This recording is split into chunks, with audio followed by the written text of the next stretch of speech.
One time for the beat.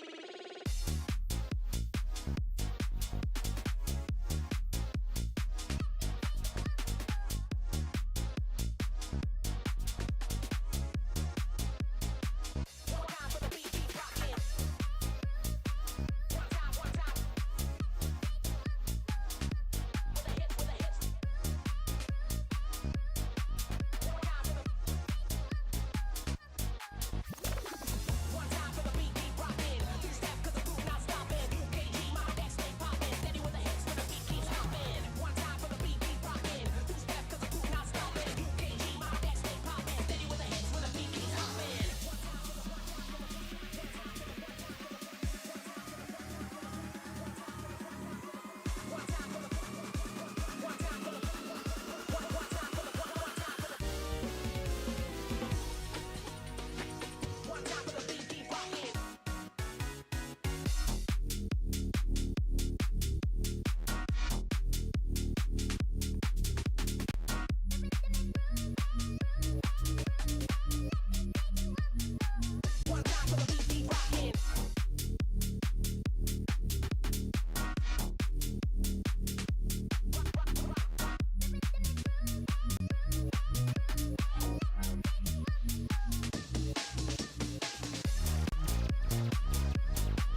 better super glue that dial, because we're about to get funky. Here on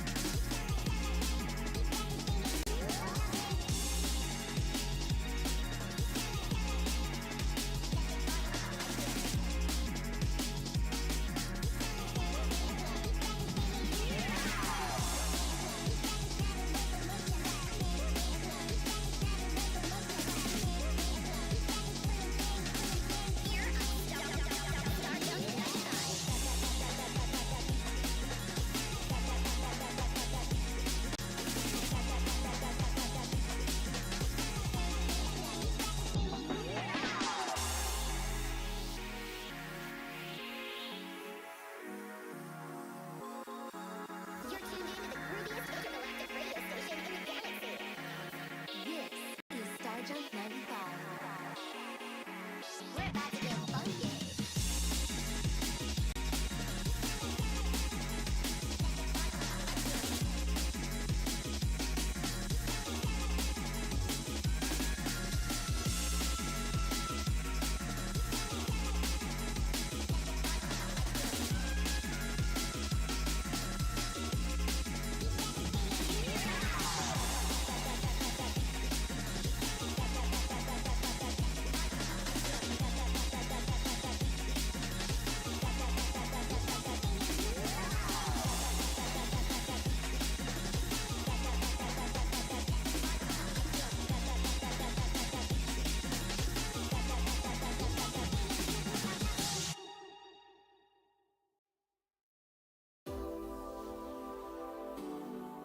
Welcome to the Spectra Ocean Dream Circuit.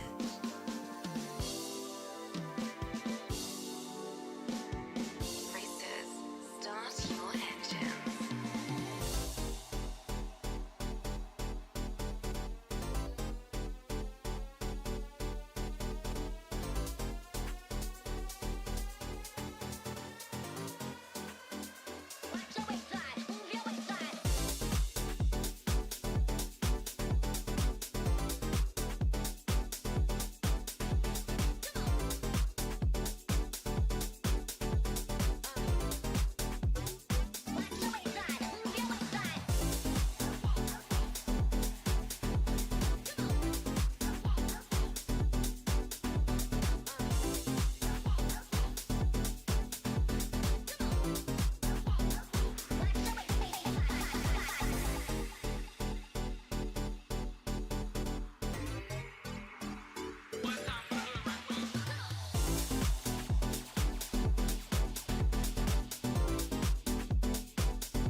Welcome all to Triton-Cup 99. It's crazy. 99 iterations of this tournament. That's almost 2 years if you think about it. Well, my name is Yoshi, and I am joined on the mic by my fellow commentator Rocket. Say hello. Hi, how are you doing here? Yes, like you mentioned, Triton-Cup 99, almost to that golden 100 here, but right before we get to that, and before I get too ahead of myself, let's take a look at our first round matchup between SMFC versus Kerneko here. Just taking a look as a reminder to you all, this is a zones only exclusive tournament, and we're going to be starting off with best of 3. Yeah, I mean, this is going to be an interesting matchup. I haven't casted in a hot minute, so it's going to be super fun. But, you know, Triton Cup 100's around the corner. This is your last chance to get that nice Triton Blue badge for a couple weeks. And it's going to be really exciting to see how these two teams play around just zones in general. Zones only, it's not as popular in the West as it is in Japan. But, I mean, it's so brings for some crazy matches. Going over for an overview for these teams, though, seems like SMFC has got a little bit of an edge in terms of the experience. You can see Zani, Rudy, Purel, Alika, and Sealy. We're probably going to see a very strong lineup. We have a couple weekly wins on this team, pretty good French tournament placements and league placements. But on the team of Kroneko, we got Mishi, Sneaks, Hadao, Karamaloha, and Zone. Also a very strong lineup with themselves. Again, very strong French pickup / team, and they've got some good X placements. So really excited to see how these two teams kind of paired up. We're going to go ahead and get into the map list, so I'm going to let Rocket go ahead and take that. Yeah, for sure. Taking a look at things here. Starting things off, Umami Zones, Game 2, Hagglefish Zones, and Game 3, if we so need it, we have Mahi Mahi Resort. Now, all these maps, really classics, kind of staples in at least NA for Zones maps in particular, but we're going to start things off on Umami Zones. Obviously, the quirk of this map being the 2 zones, one on each side, and having that midpoint that's so crucial to control, because not only do you have that high ground, you have vantage point and you have view over both zones. So Umami really just allows for those longer fights because you have to control both zones to really get things going here. But once a team is able to do so, lockout situations are fairly common.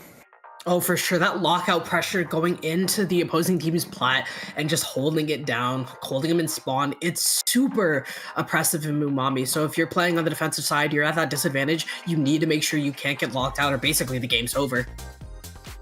Yeah, for sure here. And it's really important for teams to, I mean, special management is always important in matches, but particularly Umami zones, because all it takes is just for somebody to be sneaking around, maybe a special or two to contest one of the zones, and you're just locked in a standstill. I mean, this is where longer fights happens. That's just the quirk and the beauty of zones, but especially on Umami, like I mentioned, those double zones, you have to control both of them. You have to have that strong presence. So could be seeing some specials such as trip strikes, maybe even a bubble, of course, to control that. But yeah, you need to really utilize your specials carefully in order to create that space and to buy your team time. Yeah, honestly, speaking of specials, I'm super excited to see what comps these teams run, especially with the balance patches just like a week ago. It didn't shake up the meta too much, but there was still a small meta shift, you know, kind of leaning slightly away towards Pen, slightly away towards Slosher, where you give this S-Blast a little bit more power. So it's going to be really interesting to see how these teams go about it, especially if they do want to run, let's say, like an S-Blast, how they're going to compensate with Paint. And the special output, especially, like you said, it's going to be super interesting. Umami is a playground for these one-tap, one-kill weapons, especially ones that can, you know, get up in your face with those lockouts. But being able to contest area with just your sheer pain output, with your supports, as well as just making sure you have a safe space to back up just in case you lose your advantage state and, you know, have to shift back into neutral and contest the zones. It's going to be really interesting to see how these two teams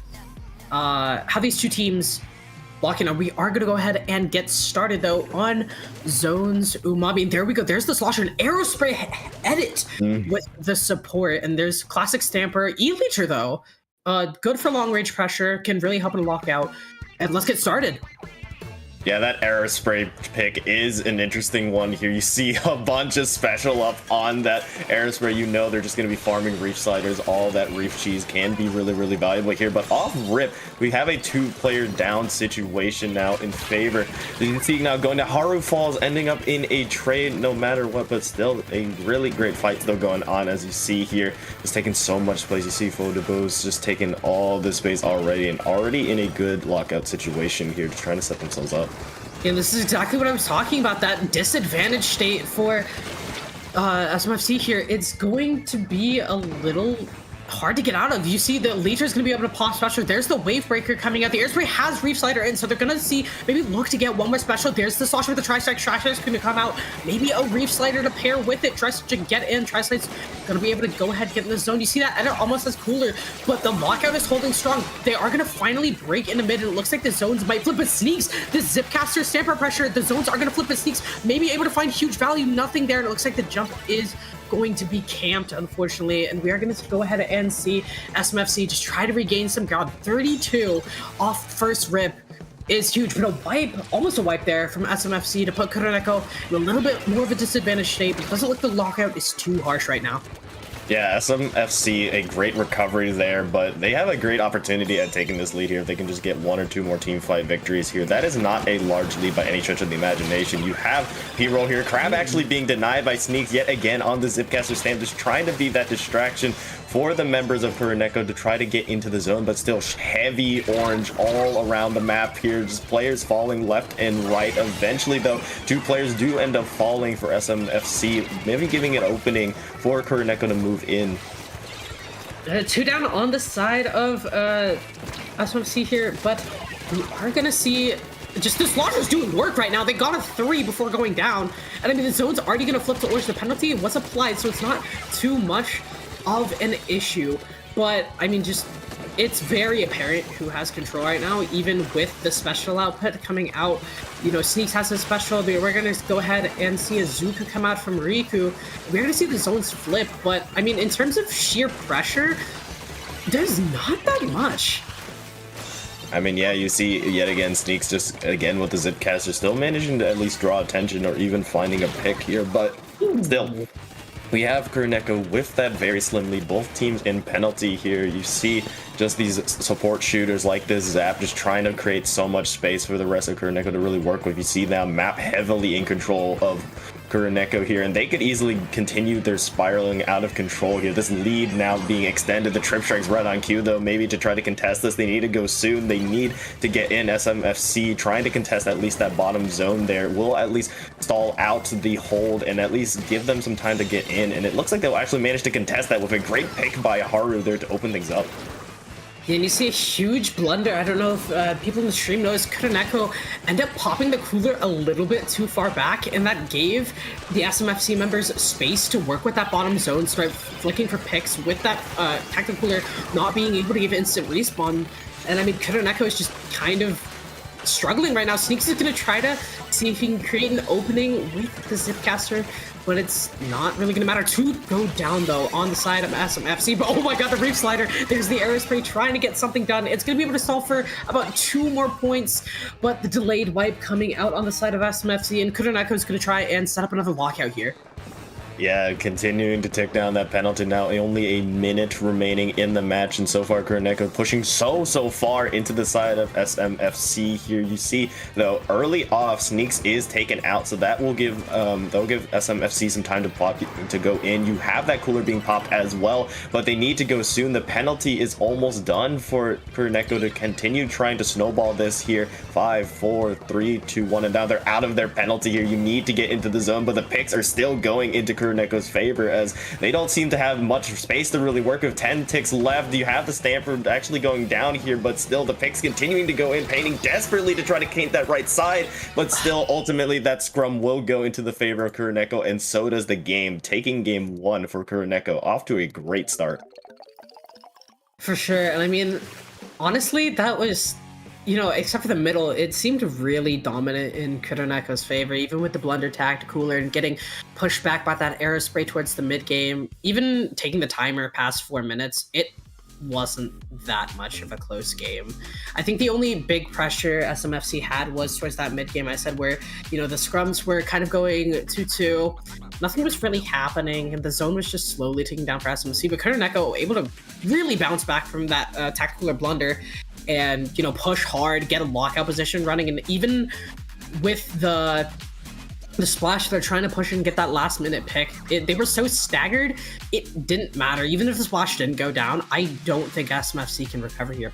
We're going to go ahead and move on to zones. Haggle, though, another semi-lockout heavy map. If you can push up towards the enemy team's plat, there's a lot of potential to displace them. Especially Kuroneko, we saw that leader is going to be crucial in holding back SMFC, and I don't think the arrow spray here is going to be the play. Yeah, it didn't. I mean, Aerospray, when you pick an Aerospray, it kind of just locks itself into one one role. You have to be the painter. You have it for those fizzies and for the Reef Slider, not exactly for the main weapon itself. It is okay in certain fights, but not really the best in terms of being locked out. You really just have to sit there and farm those fizzies and that Reef Slider, of course. But yes, I do agree with you on that. We might see a little bit of a switch for SMFC, especially since now this is already set point for them. They have to recover on this to force that game 3. Hagglefish Market really is where we get to see teams' identities, though. I feel like that is like the quintessential Splatoon competitive map in general. It allows you to just really show how your team likes to play here. It's something interesting about the recent meta I just want to touch on a little bit. An unintended weapon that I've been seeing a lot more of. 96 Gal Deco. It wasn't in the particular patch notes, but it seems to have seen a lot more of a rise here, and I would like that pick a lot for SMFC if they do have the player for that. 96 has historically been a higher mid-tier weapon, but it's super oppressive on these longer range maps here, and I guess no bias if anybody knows my competitive history. I've historically played with very good 96 players, but 96, it's a weapon that with the correct support can absolutely shine. We are going to go ahead and go to match point in the favor of Kuroneko. Zone tackle. Ooh, is that a C-Jet I saw?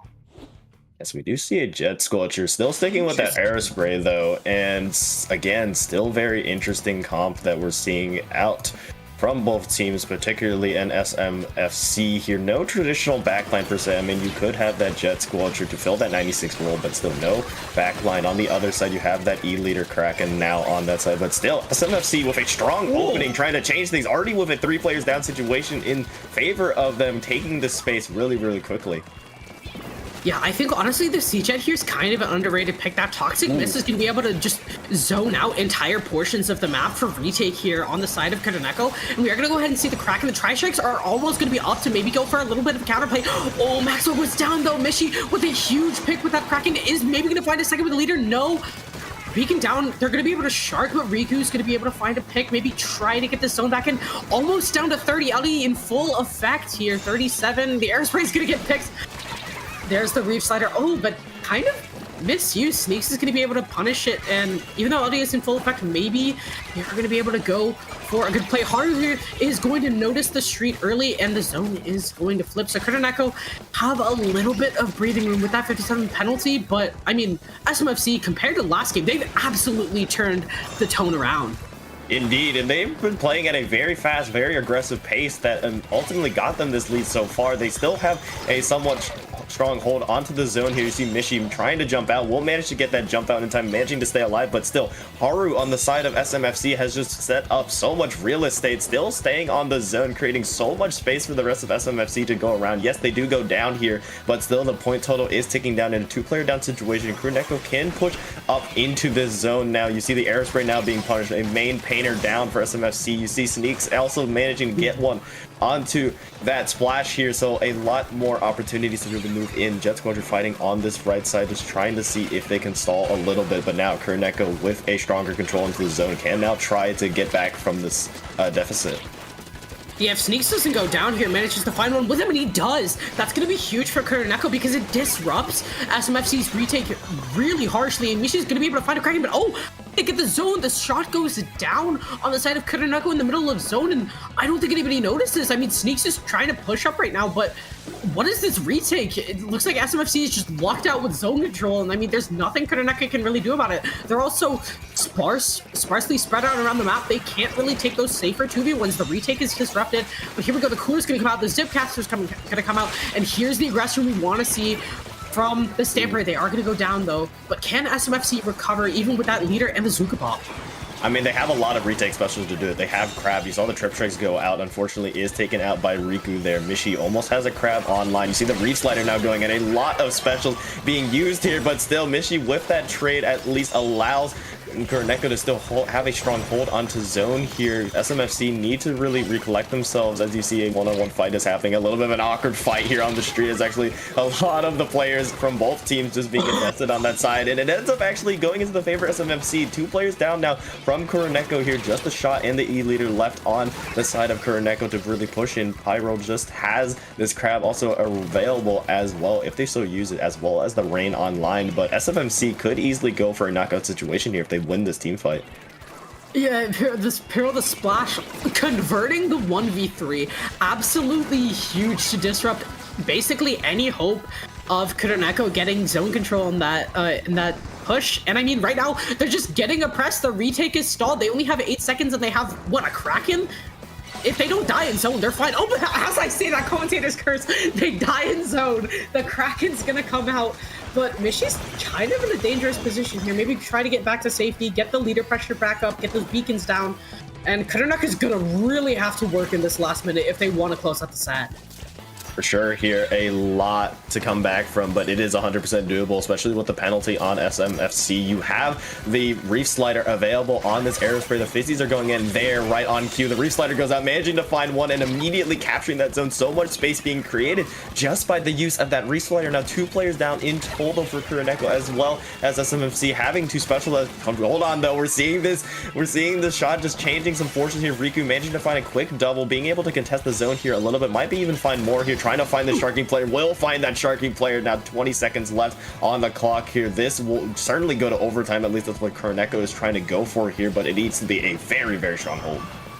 For sure, but I mean, the Cooler's down, the Kraken's up, the Zuka might come out from Riku here. The Kraken's going to be able to find one, disrupt the retake a little bit. Is he going to be able to find the Slosher? No, Leader's going to go ahead and drop back, but here's the Zuka. The retake disruption is crazy, but Tri-Strikes, they have to paint over that. It is going to go ahead and maybe turn the zone. No, they do a good job of putting it, but here's the Reef Slider. That might be a cap. No, they're fighting for it, but the death in the zone is going to go ahead and give game 2 to SMFC, and holy crap, I mean, this is a lot closer of a set than I thought it would be, judging game 1. SMFC lit the fire back in their bones and absolutely came on with an early start, and they were just able to hold and convert to get this game to end.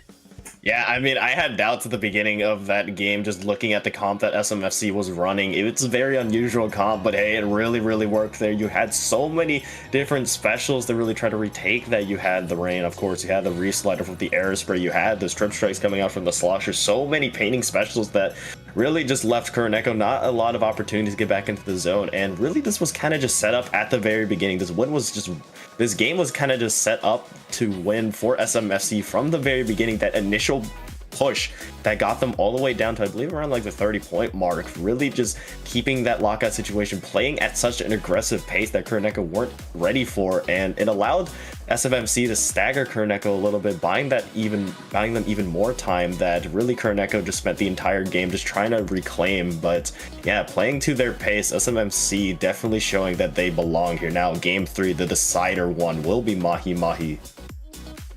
Yeah, I mean, Mahi, if that last game was any indication of how SMFC wants to aggress, and it's not even just that aggression that got them such the strong position on Hagglefish. You talked about it a little bit, but that's staggering. It's the fizzy bombs, it's the toxic mist that are able to zone out entire areas of the map for a short portion of time that completely force Kuroneko together, and then taking those 2v1s or 2v2 fights and converting them. That staggers Kuroneko, that doesn't let them get back anywhere near the zone. And Mahi, it's another heavy map where if you just can't get back past your plat, you're kind of cooked, in all honesty. So SMFC, I'm probably assuming they're going to be sticking with the Siege Aerospray core. I mean, the splash was doing work. Sorry, not the splash, the shot. The shot was, or the splash too, honestly. Pirol was going crazy with that 1v3 conversion. So I'm going to be excited to see the siege at the crab, the air spray with those fizzy bombs, the zoning pressure that SMFC has here now. It basically fully disables that leader if you think about it. Kuroneko, their strong suit of this comp is that leader is their ace. They're able to take the long range fights, you know, get it in and then lead them to a retake. But if that leader is disabled, there's nothing Kuroneko can really do. So SMFC, honestly, I think they have the upper edge going into this map 3. Yeah, they have to be careful, Kuroneki, that is.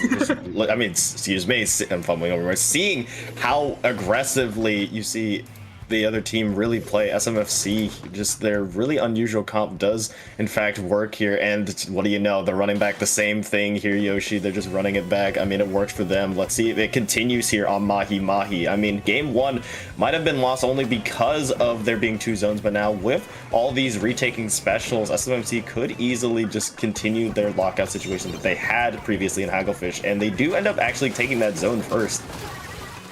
Yeah, like I said, Pirol going to go ahead, swap into the shot, and I mean, he's getting value. The leader's backed up, and like this is what I said, the rain, the fizzy bombs, the toxic mix, it disables the leader at like entirely. Mishi is not able to get anything going. The Stamper going down, Riku going to be able to go ahead and get the trade with the Zuka, but the opposing Zuka coming in, there's a fizzy bomb, there's everything on Riku right now. There's not going to be doing that much. Pirol going to maybe go a shark, get sneaks here, off guard, isn't going to be able to find the pick, but it's 3 down on the side of Kuroneko. But a huge pick from Sneaks might be able to lead the charge. A Zipcaster might be getting poppy or Tactic Cooler.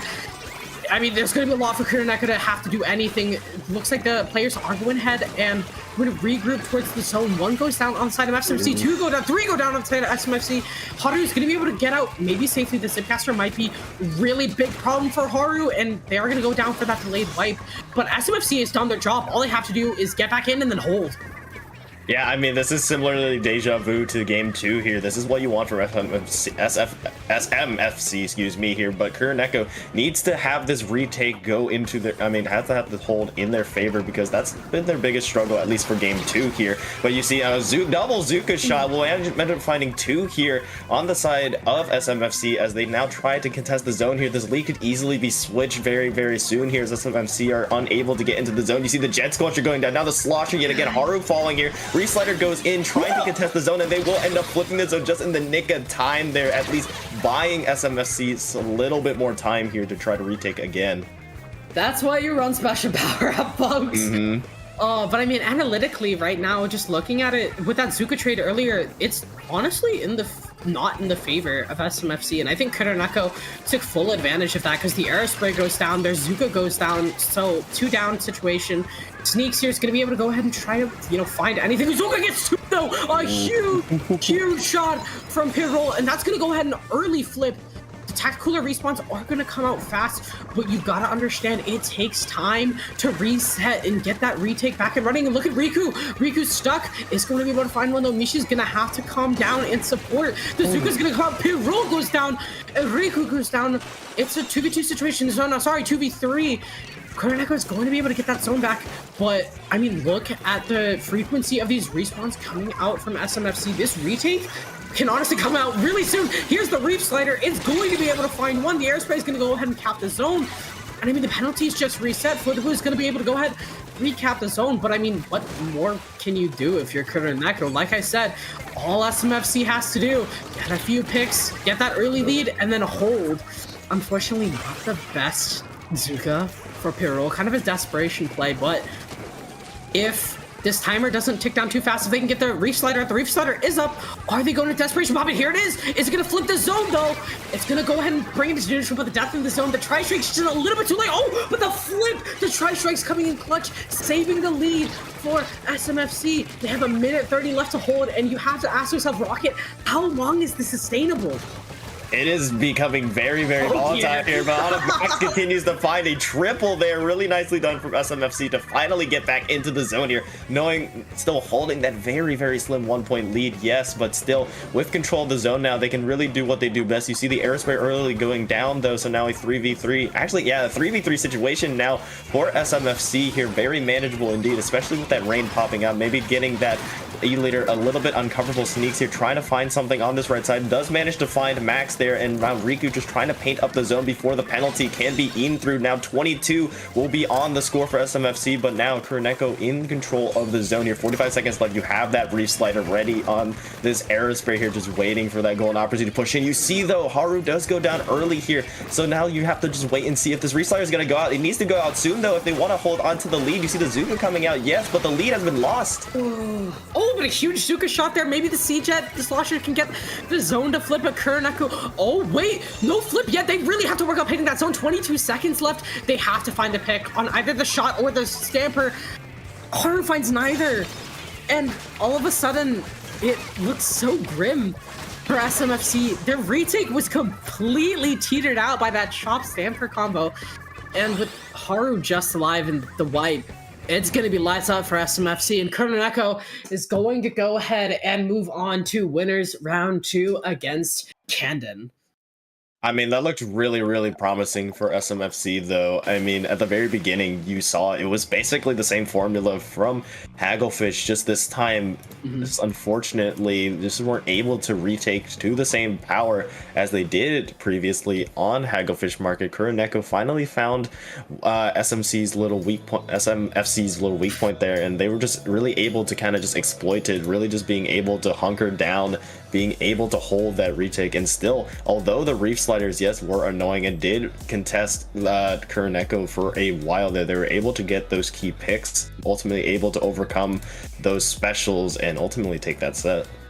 Exactly. I think Kuroneko finally realized what I said on the cast a little bit, I think at the halfway point. How long is that Reef Slider retake actually going to be sustainable? And lo and behold, even with the C-Jet triple in the moment, we know now it really wasn't. Even with that SPU Reef Slider, I mean, the Zuko was late on their last attempt for the retake. The Tri-Strikes was late on the very first attempt. But I mean, they were able to cap the zone on that first attempt, but Kuroneko was doing a brilliant job of punishing any space that that Reef Slider could make, any paint that it could get down, and kill the Aerospray in zone. So they already have some of that area that the Reef Slider popped back in their ink in the zone, and that's what mattered the most for Kuroneko, punishing that Aerospray and then making sure that these late specials can't get random picks off. That's their win condition, and they played it perfectly. For sure, and like you mentioned, now Kuroneko gets the honor facing the #1 seed in Condon, so let's see if they can pull off the upset there against that 1 seed, but for now, we'll be taking a very short break before our next match here. We'll be looking at winners 2.8 here shortly, so stick around. We'll be right back after a very short break.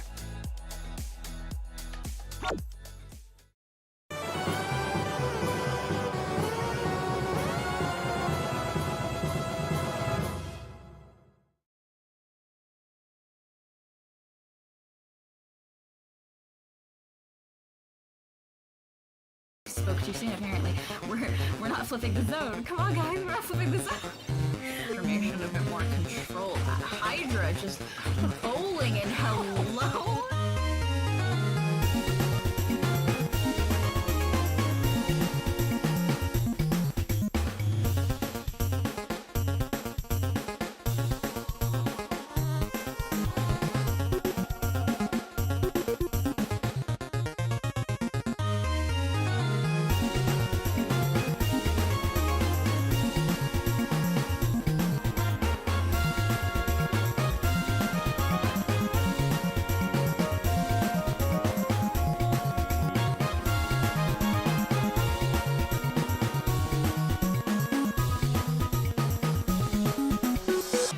We're just gonna give more players power clams.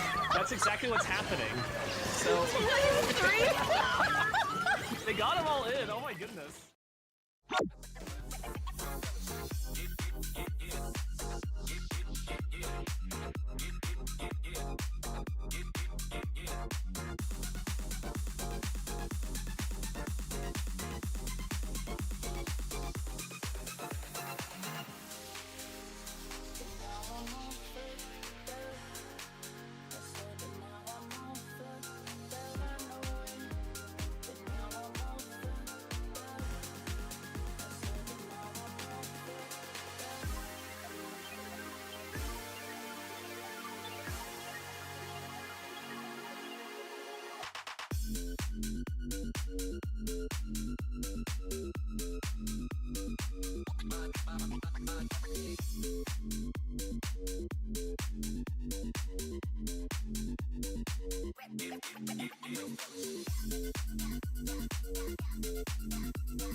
welcome back to Triton-Cup number 99. Still same voices on the mic, of course, here. And taking a look now at our next round in winners bracket round 2.8 here. We'll be looking at Asphyxia versus Tarcha the Best. Yeah, I mean, Asphyxia, it's a bit of a pickup group, honestly, but I mean, super notable players. Of course, Enamel, Cool Ace, Tamako, and Proto, all household names of the new generation of high-level Splatoon players. And Tarcha the Best, it seems to be like a mid-ish div French team. I couldn't gather too much from their sendoos, unfortunately. Speaking of which, French players, please put more stuff on your sendoo. Every commentator will thank you. But that being said, I feel like this one's probably going to be a little more of a blowout than the last match. If I had to, pick on which team I think is going to win, it's probably going to be Asphyxia. I mean, who knows? We might see a little bit of surprise. I always love rooting for the underdogs, no matter the scale, maybe no matter how unstacked it may be. I always love just to see these teams still give it their all no matter what, saying, hey, even if the odds may be fully against us, we still have some fight in us. And I mean, they're in this round 2 for a reason. I mean, they did beat a very good team in Like a Smoothie here, which I do know a lot about. Like a Smoothie are a part of Coral Convergence, and yeah, so if they beat that team, then I'm sure they have some fighting power here. Now looking at game 1, looking at our set as a whole, actually, game 1 will be starting off on Splat Zones. Splat Zones, Humpback, Pump Track. Yeah, for sure. I mean, Tarcha the Best, Like a Smoothie was seed 11, weren't they? Tarcha was seed. Tarcha was 22, and it's a minor upset. That's an upset factor of 2. That's not bad at all. So I mean, it's going to be pretty hard to pull off that same kind of upset on this team, though. I mean, like Smoothie, they are very experienced mid-div players, but I mean, when it comes to Cool Ace, Enamel, Tamako, Proto, I mean, you have Project Rat players. You have Cool Ace being one of the standout new gen players on Polo. It's going to be difficult for Tarcha the Best. Not to say it's impossible, but I just really hope they didn't burn all their energy last set. That's what I'm thinking about for that minor set. Yeah, I mean, we'll just have to wait and see. Again, some teams might go on Cinderella run, some teams just might be going on a hot streak, and maybe this might be the time for them to really show us who they are. But like I mentioned here, game 1, haggle for zones. Any real thought on this map mode in particular, Yoshi? I mean, you look at Humpback, it's a Splatoon 2 map, and it hasn't really changed in the zones game mode that much from Splatoon 2. It's very backline-ish compared to the other maps we saw in the other set where lockouts are more prevalent. Humpback, you can take it a little bit slower, get a coordinated full-fleshed retake for middle, and then kind of back up, hold the middle of the zone. You don't need to push that far up. I mean, the only real place you would want to take this map is Bunker, because it disallows a little bit more retake space. They have to flood them from the left, but I mean, Humpback, it's going to be a lot slower. And I mean, comp wise, I think that's gonna favor, honestly, Tarcha, because Asphyxia, they have super aggressive players, but I mean, again, Enamel is probably going to be on that leacher or the tiebreaker. Not this time. It's going to be a pen over a leacher, but a Swiffer coming out actually, and that's a Dreadringer. Honestly, I think I was right in my prediction. It's going to favor comp wise a little bit more of Tarcha the Best, even with the Swiffer having the slightly lower pain output than the pen. We're going to see, though, it's not going to matter too much if they lose this first zone contestation. Oh my god, this gal's hunting Cool Ace. But Cool Ace is going to pick up 2 on the start. And, I mean, off rip here, if the Squiffer isn't going to be able to find anything or get out, it's going to be hard for Tarcha to get something running. And, I mean, they have the zone down to 82. What is this Asphyxia doing?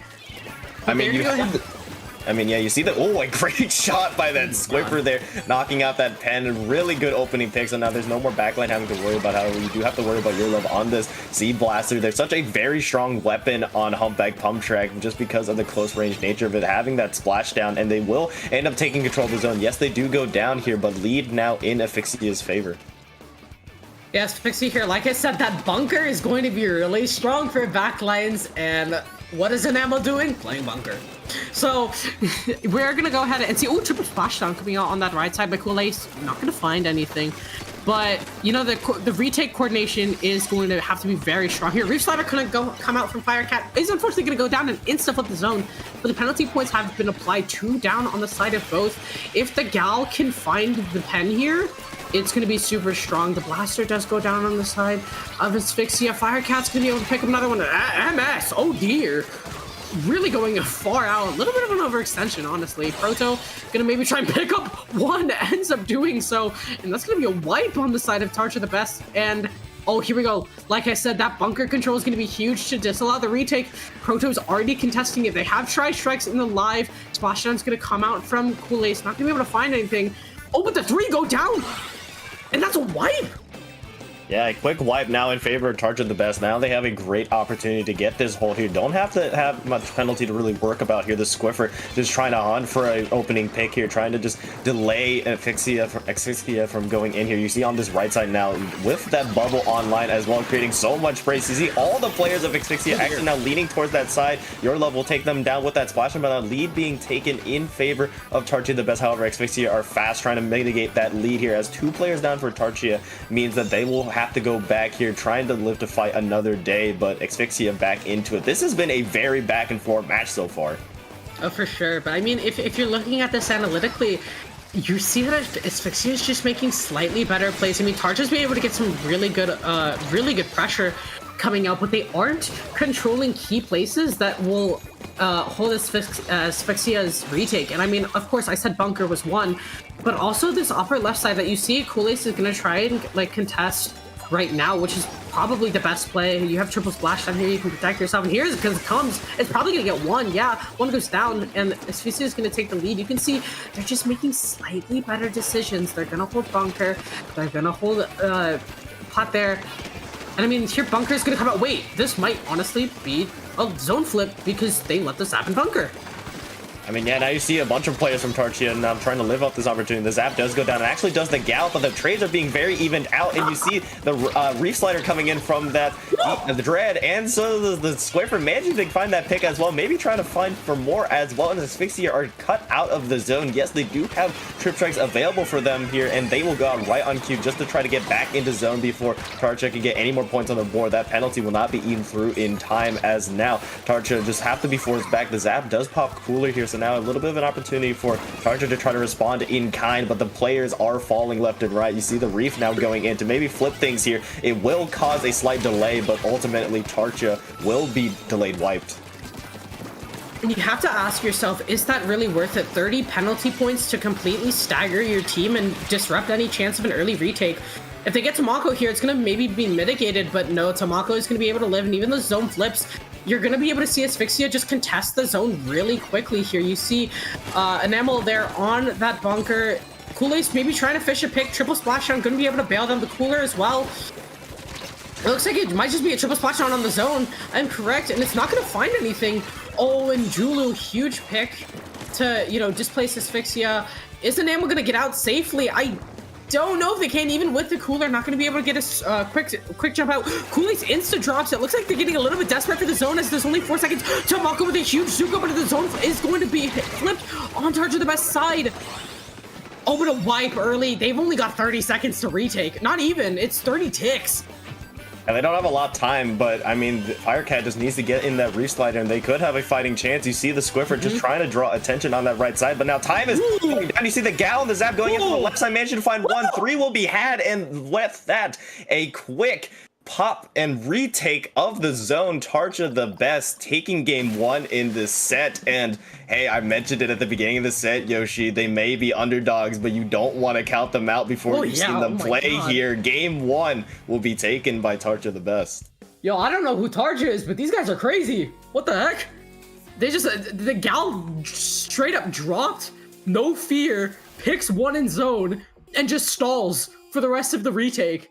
I mean, that takes guts. It takes mechanical skill, and I mean, wow, what a retake from Tarcha the Best just to get in. I honestly said that Reef Slider, it was a little bit risky because you don't have time to set up that retake, but Asphyxia just did not realize how oppressive that gal could be off of just a no fear drop. And I think on Mahi, they're probably going to be able to clean it up a little bit more. They've got a little bit more awareness of the, you know, heaven kind of drop area. But I mean, Tarcha the Best, a huge game. Let's see if they bring that same like mentality, that same fire into game 2, because I mean, this would be a huge upset. I believe this is a upset factor of 4 if Tarcha the Best wins this. I mean, yeah, and taking a look at the next map that awaits is Mahi. I mean, taking a look at what Asphyxia ran, you ran that Gal, you had that Dread, you had the Zap, and you had the Squiffer.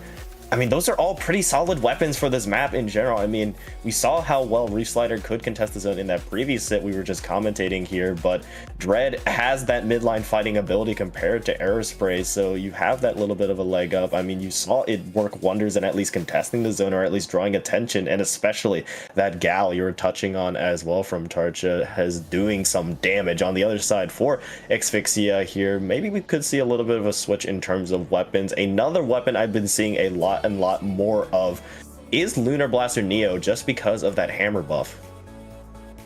Yeah, for sure. I mean, the hammer buff is basically just mini Zuka at this point.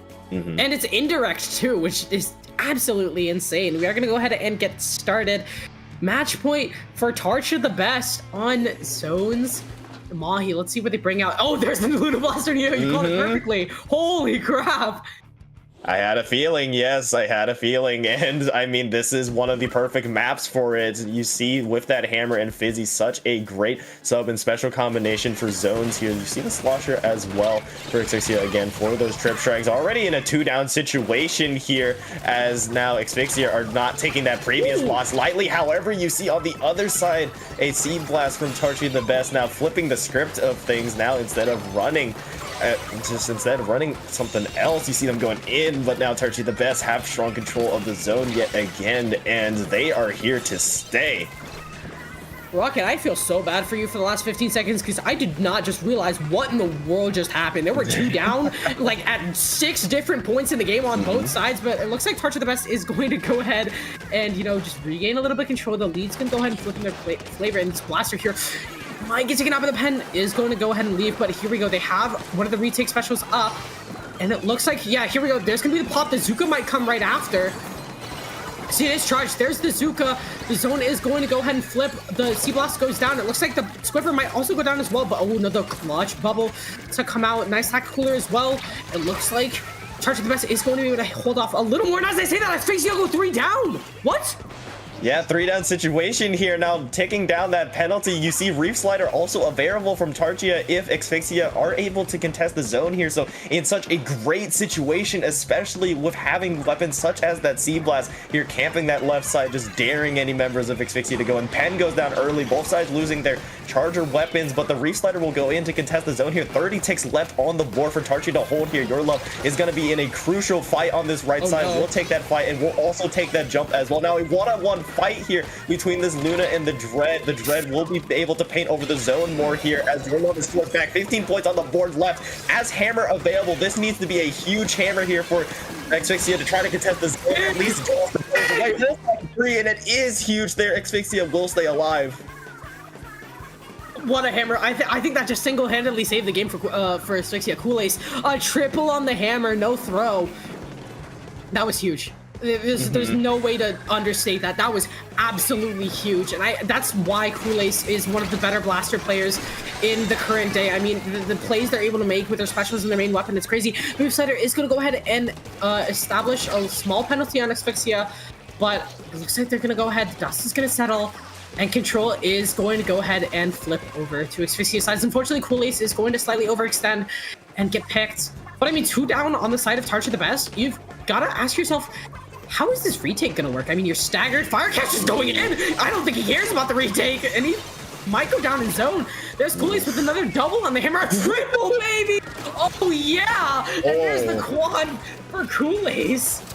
Yeah, I mean, not trying to be upset here at all. I mean, that is a triple followed by a quad. A great Zuka will find that Squiffer as well. You have two specials available, but only 2 players available. The Reef Slider is unable to make it into the zone, stuck on that unfortunate block there. Now, with that being said, lead will be taken, Trip Trace will be there, and Asphyxia take game 2 there. But I mean, Tarcha had them on the ropes. I mean, in order for that to occur, I mean, Kool-Aid's had to pull out those heroic plays on both those stamps, and they did there. Cutting it a little close, but still, a win is a win. Now, game 3, Hagglefish Market will be our decider, but oh my god, Yoshi. This set. Yo, forget everything I said at the beginning. That was absolute cinema. What in the world just happened? I mean, Kool-Aid's just got 7 picks in the matter of 2 pushes. You have to understand how much value that is. It is absolutely insane. It completely disrupted Tarcha. And I mean, this is why Asphyxia is probably the higher seed. It's just that it's not just how well a team can play, it's their clutch factor. And Kool-Aid was able to show up and show that clutch factor right here now. So I think this zones match on Haggle is going to be probably a nail biter, to say the least, but even more, I want to see even more cinema than the last match, because holy, I'm already on the edge of my seat, and we're in winners round 2.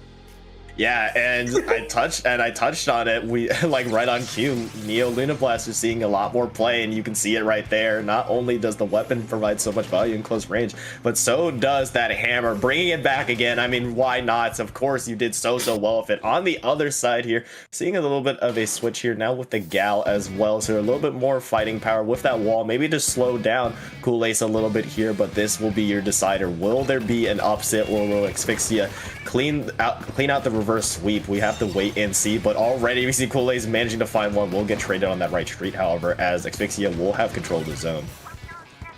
We are going and see Julu just trying to give any contention so far. The Cooler is going to help with the pay. Oh, but Tamako with a huge flank.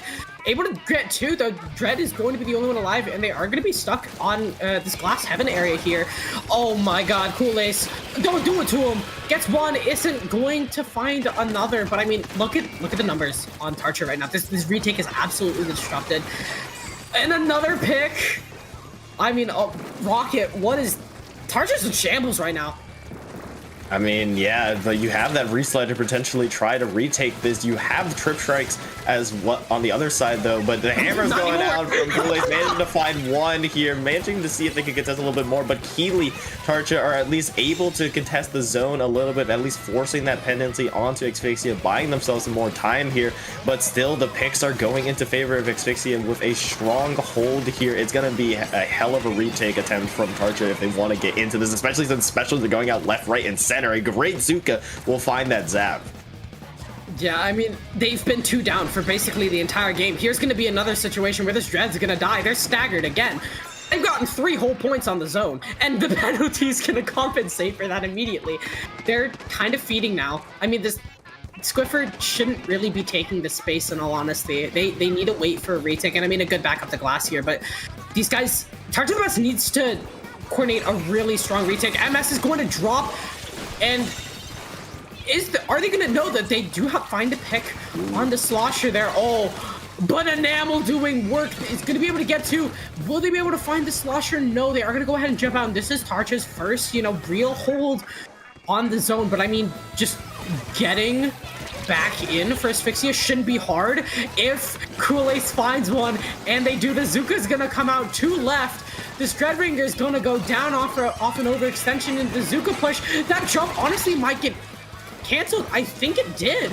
But the trade to go out, but oh my god, Kool-Aid and the Squiffer just won't leave. Kool-Aid won't leave the Squiffer alone. I low-key feel bad. And Asphyxia is going to go ahead and reestablish some holding power. Julu's going to try their best to get on the right side. This Zipcaster. Reef Slider is going to go ahead and come out, and Proto is going to successfully jump out. Tarcha is going to be able to get a little bit of a hold going. It's a 3v4 situation, but I mean, right now, this is just pure chaos. Yeah, a lot of the match still be played left, especially now Tarchia in a pretty good situation, actually, all things considered. They don't have any penalty to worry about, can easily take this lead. They just have to worry about this incoming Zuka and Hammer. This combination is going to be deadly soon, just waiting for the opportunity, especially on that left side. You see the strikes now going out as well, all the specials being placed by Asphyxia here, the entire vault being unloaded, but still Zone has not been fully taken yet. Yes, it was flips just for the penalty, but still a brutal fight ensues. Now Tarchia will have control of that, but an initial pick, now 2 picks on that left side by Proto on this right side, actually on your screen right here, just trying to find a way in for Asphyxia, and they will manage to get in before the lead can be switched. Now 1 minute and 20 remains, but Tarchia are not out of it quite yet. Asphyxia want to go for the killing blow here. You see the Reef Slider and all the specials now, this time from Tarchia to try to get control of the zone. It has just been special flipping after special flipping, just both sides being able to use their specials to try to get control of the zone, but actually now Asphyxia will have that retake have that hold situation that they want now. Yeah, the hold scenario here, Kool Ace is going to be able to, you know, push up on the ramp, and the penalty is gone. The timer's ticking down. Tarcha's got to make something happen. They got to make something fast, but that pick isn't going to help. They have tri-strikes. There goes the Hammer. There goes the Zuka. 2 go down. 3 go down. That's a delayed wipe. This gal's not going to be doing everything by themselves, and there's the full wipe. Asphyxia going to go ahead and claim this winner's round 2 set, but a huge showing for Tarcha the best. I mean, that game 1 was crazy to say the least, and game 2 was absolute cinema, but I mean, as soon as I saw that triple come out, game 2 from Kool Ace, I just knew the fire was lit. And I mean, the quad showed it, and how many picks Kool Ace was able to get this game. I don't think Tarcha had a chance. I mean, it might not seem that way, but I mean, they showed out. I mean, oh, for sure. That game two, just a little bit changed, like something it gone slightly differently, and we could be talking about the upset of all upsets, at least I've seen so far. I mean, Tarchia still, I mean, they gave one hell of a fight. Even being able to make it to game 3 was a hell of a fight, and they showed a lot of promise in that Hagglefish one. They were able to get it down to the 36 mark, almost being able to take the lead, but just unfortunately unable to win that mid fight there, as the specials were just too much for them to really handle. Asphyxia have just moved in with that confidence, that knowing that they can take these fights and take them pretty convincingly there. But again, massive props to Tarchia for putting up a hell of a fight as the 22 seed. But like we mentioned, Asphyxia now will move on to round 3. Yeah, for sure. And I mean, we might see them later. Tarcha actually gets a pretty fortunate, I guess, maybe unfortunate, I don't know, but they get paired actually with SMFC going into the first losers round, which is really interesting. The 2 teams that we had on stream, they're paired each other in losers, but we are going to go ahead and move into winners round 3 after a small break. We are going to see Penguin versus ASC Tenchi, a very long-standing name. Two very good teams. So we will get back to you right after this small break. Don't go anywhere.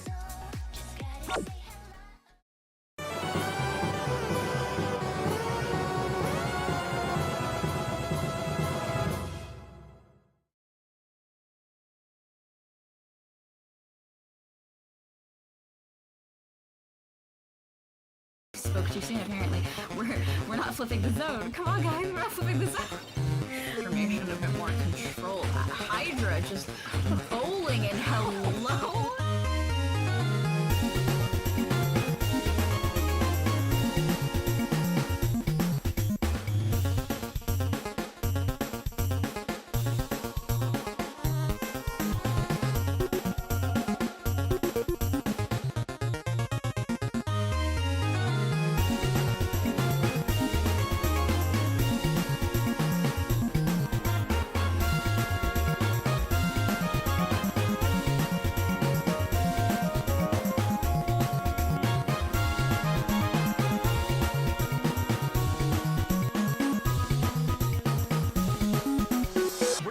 We're just gonna give more players power clams. That's exactly what's happening. So they got them all in. Oh my goodness. Do you want to get started in competitive Splatoon, but don't know how to? The Stronghold offers a free beginner's academy service for new players wanting to play Splatoon competitively. We want to make it as easy as possible for new players to join competitive. We'll create teams out of applicants and train you through a season providing scrims, practices, and coaching. At the end of the season, teams that graduate will play in their first community tournament. Graduating teams will be given a free logo and invited to play in the invite-only Academy Showcase event, where they get to play on stream and show off the skills they've learned in the Academy. So what are you waiting for? Apply for the Academy today using the link on screen.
Welcome back, Squids, Octolinks, and kids to Triton-Cup 99. We are going to go ahead and enter winners quarterfinals. ASC Tenchi against what I call the Penguin, but it's actually a duck. I'm joined, of course, by Rocket. Say hello.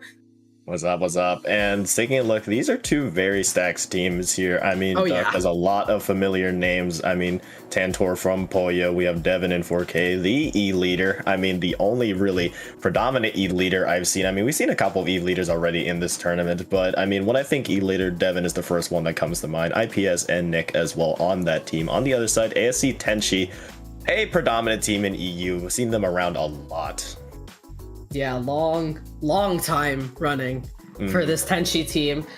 Just the ASC org itself, but I mean, in terms of sheer players, this is probably the most stacked match we'll see for, maybe except for winners semis, because that one's going to be pretty stacked if Camden wins, which they do seem to be winning against Senegi 2-1 right now. But I mean, you have Devin and Tantor from Devin, of course, the leader Goat, Tantor from Poyo. You have the Irish Stallion, and of course Nick against a really well experienced ASC Tenchi against top level players. I think this is gonna be either our biggest blowout or our closest set yet, and there's no in between. Like, genuinely.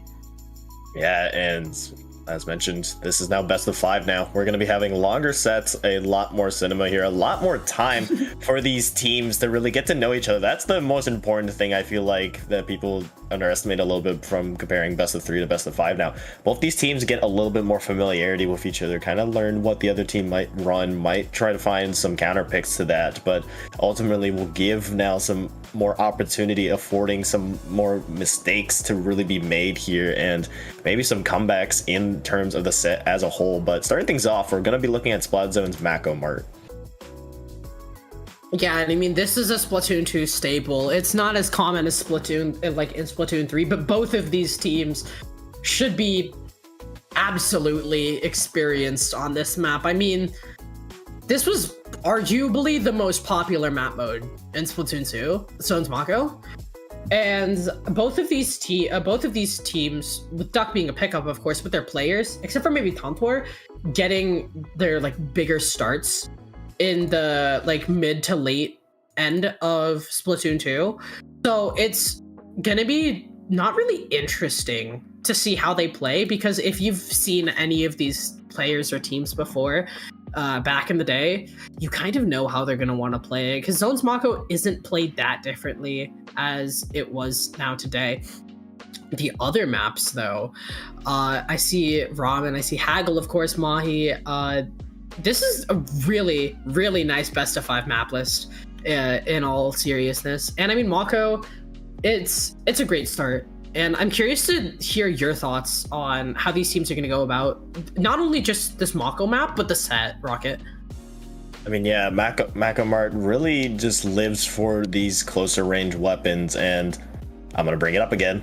Neo Luna Blaster. This could be a really good map for that terms of weapons, and not only just the Luna Blaster in general, but all blasters. I mean, you have so many corners and ledges to really poke at. I mean, also as well, I wouldn't be surprised if we could see a roller, maybe even a slosher here, because I mean, this map really lives for those weapons to really poke around corners and ledges here. Obviously, Devon's going to be staying on that E leader. I wouldn't be very surprised if they went something else. Yep, we see it right there. There's the Luna Blaster.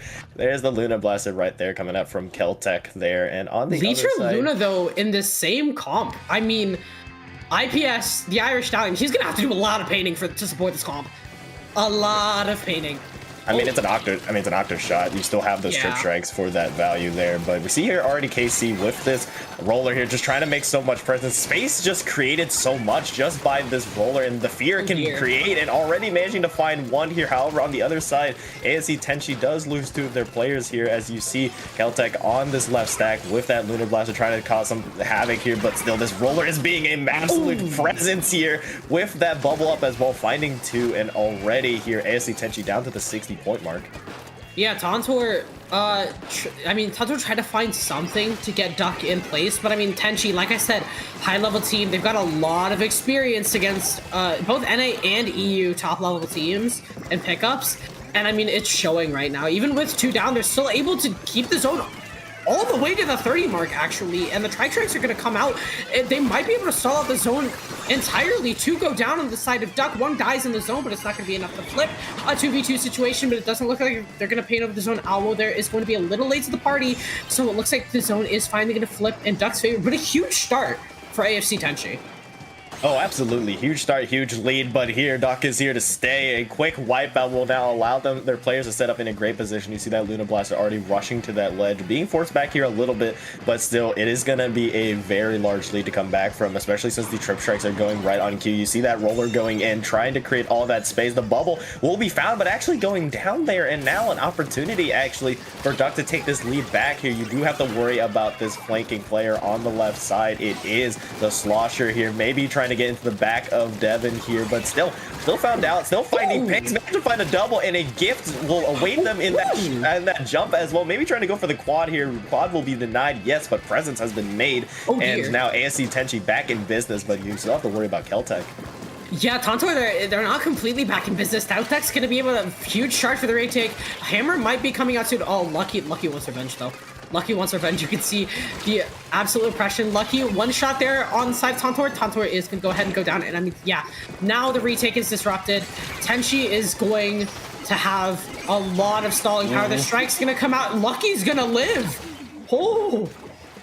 Yeah, Strike's really just to live there, just say, hey, back off here. I am keeping my presence here, and you're going to have to deal with me. You see the fight going on that left side will be won by Keltec here. Now you see that Duck needs to get into the zone. They will get into that zone, and Keeley, that hammer is online as well. Might not even be needed for that T-Tech, for that Octo Shot kill there, as now we see here still fierce fighting. KC is still here with that roller, actually now being the last player standing on ASC here. Might just try to be at that distraction here, but finally being pincered. That will be a delayed wipeout, and still staggering is ASC Tenchi. Duck have settled themselves into a great position here on this defense. Now with penalty out of the picture here, not having to be a main concern for them, they can just continue holding as a team, but you have to worry about these trip strikes. Strikes flip the zone, Tenchi, but Tantor's got the hammer. Casey's gonna go down. Is Tantor gonna be able to find a second? We see, no, it's not going to hit Reich, unfortunately. But the retake is kind of disrupted, and this could be huge. Lucky doesn't go down, but 1 goes down. Always going to be able to clean it up for the trade. But, I mean, Tenchi are kind of staggered for this retake. Casey's a little bit of overextension. 1 hit, though, is going to allow Alwo to reclaim the zone. The jumps are going to come in. Nick's going to have to do work here to make sure he has to stay alive. But no, Nick, Tantor both go down. Alwo's got those triple strikes. And Casey's poking the ledge. I mean, this is the story of a roller. This is exactly where you want to be. Tenchi's only got 15 techs left on this penalty and 18 techs left in the game. If Duck don't get it together, they're not going to be able to get back in.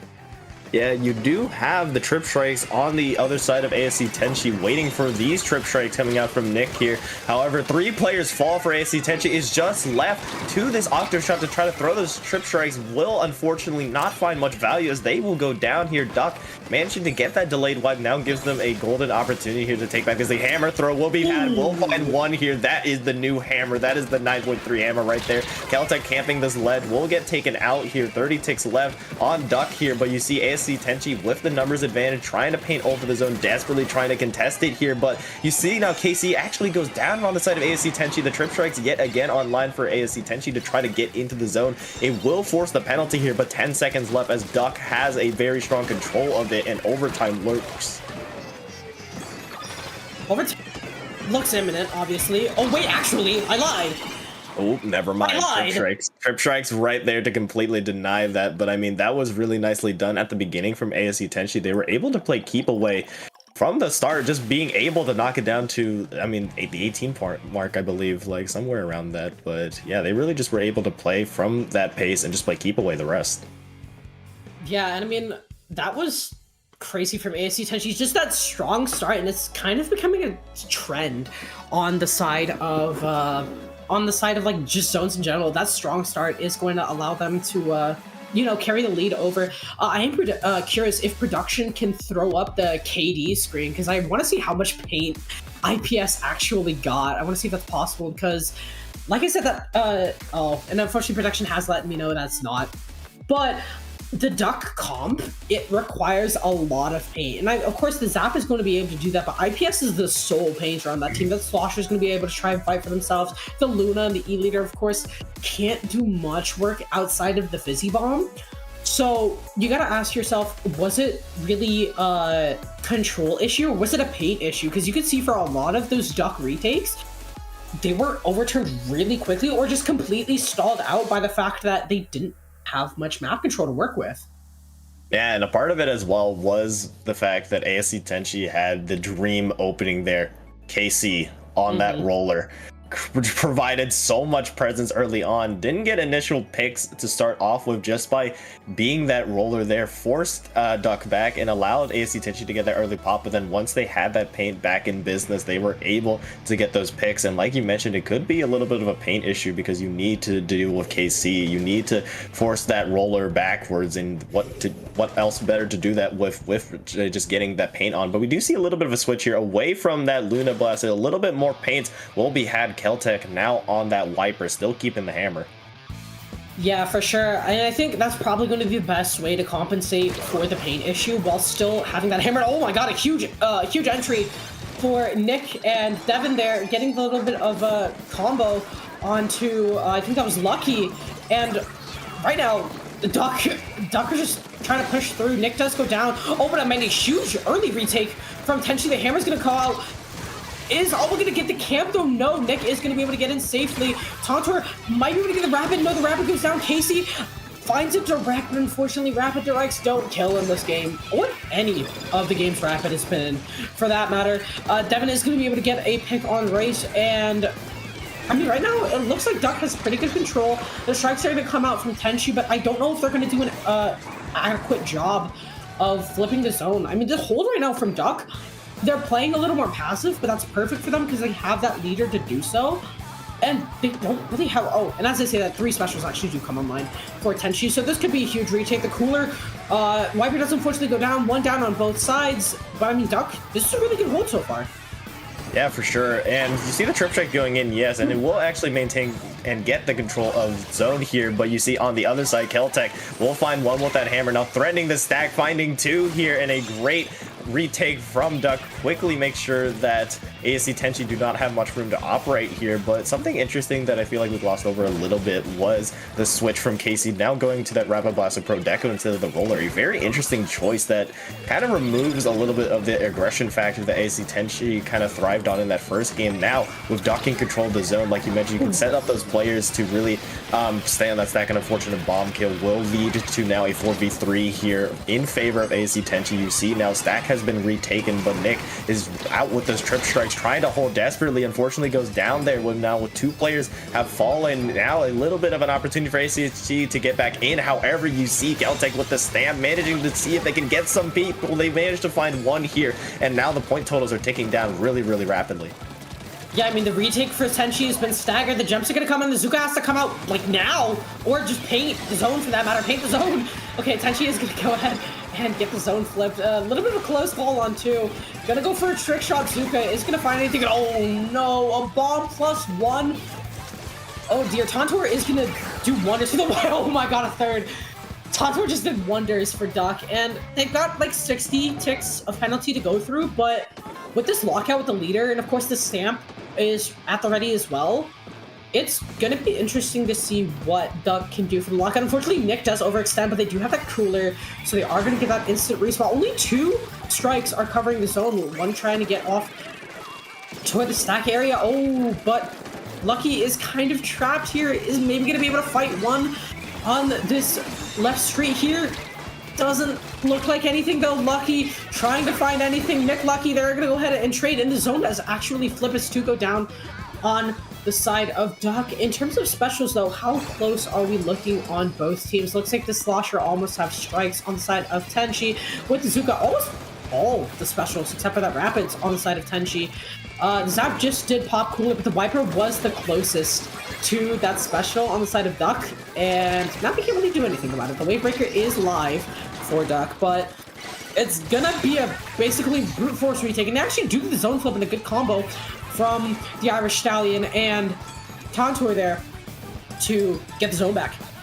Yeah, and you have Trip Strikes and that Hammer as well if you're on the side of Duck here. Trip Strikes go out just to create some space, try to give an opportunity here for Nick to go in. Manages to find a couple there, and maybe try to find more, as this is a 3-player down situation for ASC Tenchi, just out low on this right side. Maybe to even do anything, no, it doesn't look like any player from ASC Tenchi will be able to contest that. And with a nice bounce back, Duck take game 2, but the interesting thing I want to mention again, KC switching over to that Rapid Blaster didn't quite find as much value as they hoped to really get from that, and I would have really liked that roller to be seen there, because I mean, it felt like they lost a little bit of that frontline presence that really kept them in that Macomart game and just kept them just fighting in the zone. Yeah, for sure. And I mean, if you look at Macomart and then look at now, the Rapid didn't really provide that much value, all things considered. Like, you had your sub, but is that really everything when you want to consider how much pain output you're producing? And I mean, I think that roller would have been a really good counter to Tantor's Viper, in all honesty, Rocket, and the Rapid just didn't find any value, like you said. It wasn't the correct pick. I mean, yeah, I mean, I can see the vision though. I see the vision. It is a very open map. I mean, just from the get-go, from Barnacle and Dime, you kind of think like Chargers, like Devin would really bloom in that, because it's such a flat area, and I do like the range for the Rapid Blaster Pro Deco there, just to maybe poke and play. But I mean, you have to worry about Keltec in these close range engagements. You have to have someone to really counter that, and on the side of ASC Tenchi, they didn't really have that many players to really effectively deal with the Viper. Maybe get that trade for sure, but I mean, Keltec was a very huge issue for them. Now moving to game 3, Robo Ramen here. Like I mentioned, these longer sets give teams opportunities to adapt here. Let's see what the adaptation is for both these teams moving into it.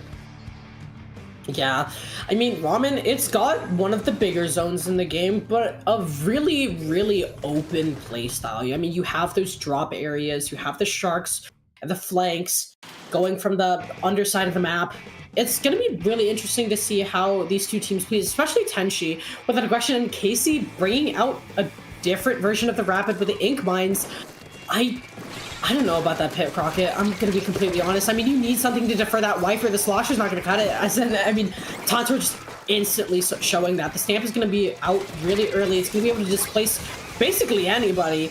The shot does go down, and it looks like the Rapid's going to go down too.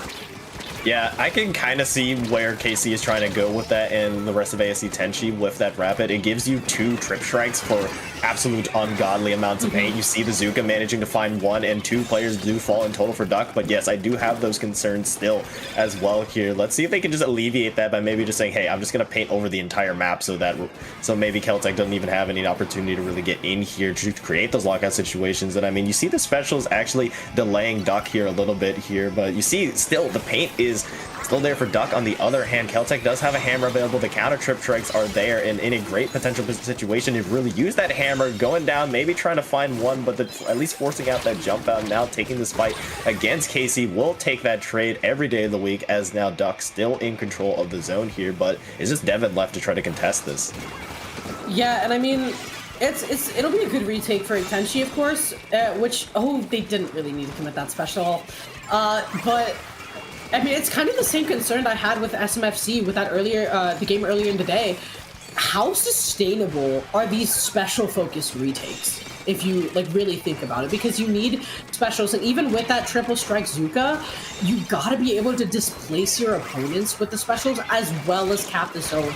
And I mean, with the cooler, Tonto can afford to feed, get instantly back, and then get paint down for a hammer. Yeah. The Tretrix do get 1. So Tenchi is going to be able to have a slightly easier retake. The Zuka, it does get picked by Devin though. And it looks like Duck are going to try and flip the zone here. They are going to be able to go ahead and get it. And here's where my concerns shine the brightest. You don't really have map control. And I mean, Tontor and Nick are going to be able to just go crazy if you allow them to. So the specials are going to need to come out, but how much time do you really have to farm for them? Yeah, you have the trip strikes going out, but actually the hammer being canceled out really, really nicely there. So now an opportunity for ASC Tenchi to move in. You see the counter strikes from the other side as well, but now ASC Tenchi have an opportunity to move in with that space being created by the second trip strikes there. Devin still positioned here and still has to find these players inside of the zone. ASC Tenchi still have to worry about them, but still zone is very much in the favor of Duck. Now a very nice shot will take out that zap as well, and now a great opportunity for Duck to continue on this. Duck can just sit and wait for ASC Tenchi and respond with these specials here. You need to get these picks really, really quickly. However, you do see the shot go down early there, and now you see another trip strikes going out, trying to jump onto the zone, but the players are falling. Yeah, the players are falling, and even though they had double strike, they couldn't commit it because 3 were down. That's exactly what I was saying earlier. If you just let Duck oppress you, there's not much you can do with the special-oriented retake. And here we go. The Zuka is going to go ahead and find Nick. Can it find somebody else, though? 3, 2, 1, and no. Duck is going to go ahead and take us to match point. Yeah, taking them to match point. That's straight back-to-back wins now for Duck, and they just found ASC's Tenchi's number. They've just got them down to a T here, just how to really counteract this paint-heavy type comp where you're not really looking to find... I mean, just try to go in and immediately get a pick per se, but just slowly but surely win over paint control and then find those opportunities and really just win in the special battle. But unfortunately, ASC Tenchi, unfortunately, Duck just had their number in that, being able to counteract with specials of their own. Obviously, Keltec's hammer and the counter strikes came in at a very, very opportune time. And now, would this be the time to really think about going back to that roller here on Hagglefish in Game 4? Absolutely, and I think Viper is a strong pick on Hagglefish, but maybe we see the Luna again, Rocket. I mean, there's a lot of ledges under glass, at ramp, retaking. There's a lot of ledges where the Luna can thrive. I honestly hope they stick the Viper, though, just to make sure that paint comes through, and it's working. So I think I want to see Casey swap back to the roller, because you need that aggression, especially on this map. If you don't have an aggressive playstyle, you're just not going to be able to retake. I mean, you can hold mid as much as you want if you have the zone control, but that basically relies on your first interaction and seeing if you're going into neutral advantage or disadvantage. And if you're stuck at disadvantage, you're stuck for basically the entire game until you can get specials up. And that's not considering the rush down potential Nick and Tontor can give. Yes, and now that we both said, although we both, I'm sure, agree that ASC Tenchi's current comp it is missing that aggressive factor. I still wouldn't be surprised though if they still stuck with double strikes or maybe still sticking with something that isn't a non-roller, because I mean Hacklefish Market is one of those maps where you can it really shines where you can just use your specials to create those lockout situations. Really, I mean, that zone is really difficult to really get through without any specials here, but it is now match point in favor of Duck here. Will we be seeing an adaptation from ASC Tenchi here? Off get-go, Keltec still sticking with that wiper, still the same for everything on that Duck, and there is the roller and pen now actually on ASC Tenchi here. Casey will go back to that roller that found ASC Tenchi so much success on game 1. Yeah, and I mean, this is the comps that I want to see duke it out on this map. The roller, and of course the pen with that backline support as well, with the quick double cooler, or sorry, single cooler. I thought that was a zap or something. Oh my god, 3 down instantly though on the side of Tenchi. I mean, this is where Casey shines. Oh well, Casey's gonna be able to get that aggressive pressure, and there we go. You can see the roller just already going down. The bubble might get popped here, trying to take the fight to IPS. The hammer's gonna instantly disrespect, but no, Tanta down early. And Casey can't find another, but that's already 30 points off the zone. IPS is going to go ahead and pop cooler and start the retake, but IPS goes down early. Tantor is going to be able to jump into the cooler, but is the retake going to be successful? No, the strikes are going to go ahead and mitigate it. Devin's going to try and find a pen, find anything, but Tenchi are doing a really good job of holding the zone right now. Oh, a huge pick though for Devin, and it's probably going to mean the flip and this. Yeah, now you see though, they have the paint, ASC Tenchi, that is in the ability to really hold firm here. The trip strikes do go out, Casey does go out, yes, but still the presence is there from the rest of their team to try to paint over this. The counter pick is there, Lucky managing to find one, but still the point total is still ticking down for Duck here. They still have a majority control of the zone here, but now the Octave Shot and the rest of the ASC Tenchi moving in with the trip strikes now, giving them an opportunity to really open things up as 2 players fall for Duck, now 3. Yeah, I mean, this is going to be huge hold for Tenchi. Not only can they like push heavy with the slosher pressure, the strike's already coming up as well. Oh, the bomb actually drops off, so Lucky is going to be able to live. Unfortunately, Casey is going to go down, and Lucky is going to get forced off of glass and actually go down. I think this is going to be the start of the Duck retake. But I mean, Tenchi has strikes of their own. They're going to be able to contest. Oh, but as I say that, Tantor is going to get one off the hammer. It is going to get traded quickly. Oh, but no! Tenchi are already going quickly back into the aggressive, kind of advantage state. Devin is going to go down. Tantor is going to be able to pick one up. Oh, but as I say that, it instantly swapped over to Duck's favor at that 3 down. Maybe even a 4th here with the hammer. Buffed hammer, 9.3 hammer, that's what we love to see right there. A nice double kill behind that tent will allow Duck to potentially win this fight here and now give them a potential opportunity to take that lead as well. A very nice hammer throw. All it takes is one flying hammer to delete half your team. The trip strikes will go in from ASC Tenchi here. It won't be enough to prevent the lead, but it will be enough to at least contest the zone a little bit here, maybe giving Casey a little bit of an opportunity on this bottom side to try to poke away, but Keltec is yet again in there with that hammer, trying to go in and immediately shut down by Alwo though. Fool me once, shame on you. Fool me twice, shame on me. Managing to keep that one away, and now with 2 minutes left, ASC Tenchi in control of the zone could easily take this lead right back. We are going to see a jump out force for Lucky with that wave breaker, and of course Devin's press. Oh my god, what a pick from Devin. Nice pick onto the pen. Means that ASC Tenchi, the lead does flip, but Duck only has 30 points to eat, and the retake is stalled. So it's going to be interesting to see how Tenchi's going to be able to recover, but Casey, they don't notice him! Casey's going to get 1, he's going to get 2, is he going to get a 3rd? No, but 2 down on the side of Duck, and I think they might just try to... Oh, I guess a little bit of miscommunication. Casey, Alwo maybe try to push there, but Alwo goes alone. The bomb kind of trades it though. Casey does go down, but only 3 penalty points left, and it's going to make sure that ASC Tenchi's lead go a little farther.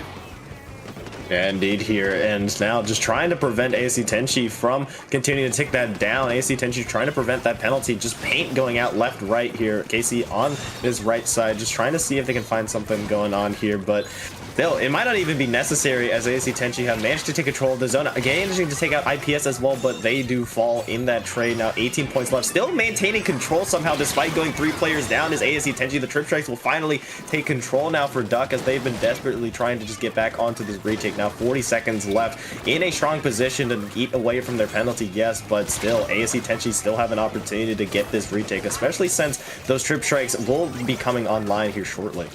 Speaking of desperation, though, AC Tenchi falls to a 2-cycle stagger.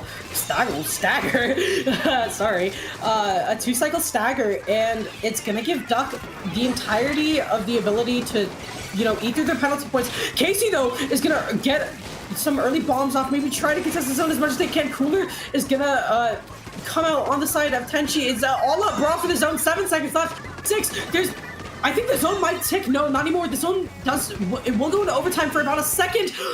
Oh, but no stall. Duck is going to take the set, and honestly, a nail biter of a zone capture. I did not think that the zone was going to go either way going into overtime, but Duck, especially with the IPS, with that paint, just going to slightly edge out ASC Tenchi and move on to winner semis. I mean, you hit it on the head right there. That was just slightly more paint in favor of Duck. I mean, it looks so promising from ASC Tenchi there with that hold all the way down to that 12-point mark. That roller comp seemed to be their best chance at taking that game, but just too little too late at the very end as Duck mount a comeback attempt at the last moment. And like you mentioned, I didn't think that the zone would be ticking for either team there. It looked heavily contested, but just a little bit more orange there provided Duck that win. GG's to them. They will move on here, knocking down ASC Tenchi to losers bracket, but I'm sure we'll be seeing them again soon if they fight their way through that. But Duck now facing the #1 seed in Condon. That's going to be a hell of a set. Yeah, I mean, it's going to be really fun. But we are going to go ahead and move on to the other side, actually, of winners semis. Project Mbappe versus UHC Sky High. Here in a little bit after the break, but before we go to a break, I do want to mention we might see ASC Tenchi later on. They actually are going to be playing the loser of the Kondon Sanagi set, which I believe is wrapping up here pretty shortly. Doesn't look like... oh, there we go, the update. Kondon did actually take that set, so the top 2 losers quarters sets are going to be duking it out in losers round 4, I believe. So we might catch up to them later, but we are going to go ahead and move to a small break before we get to winners semis. Southside, Project Mbappe versus UHC Sky High here on Triton-Cup 99. Don't go anywhere.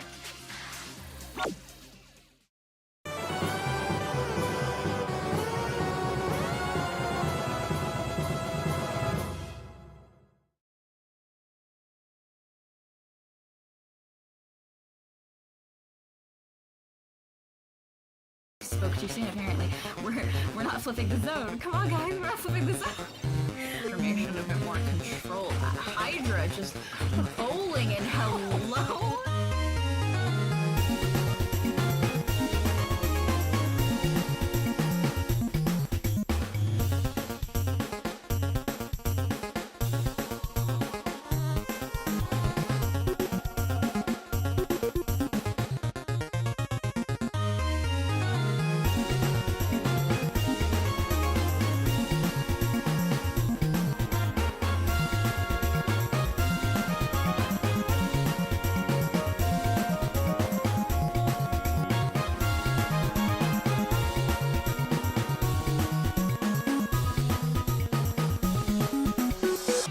We're just gonna give more players power clams. That's exactly what's happening. So they got them all in. Oh my goodness. Do you want to get started in competitive Splatoon, but don't know how to? The Stronghold offers a free beginners academy service for new players wanting to play Splatoon competitively. We want to make it as easy as possible for new players to join competitive. We'll create teams out of applicants and train you through a season providing scrims, practices, and coaching. At the end of the season, teams that graduate will play in their first community tournament.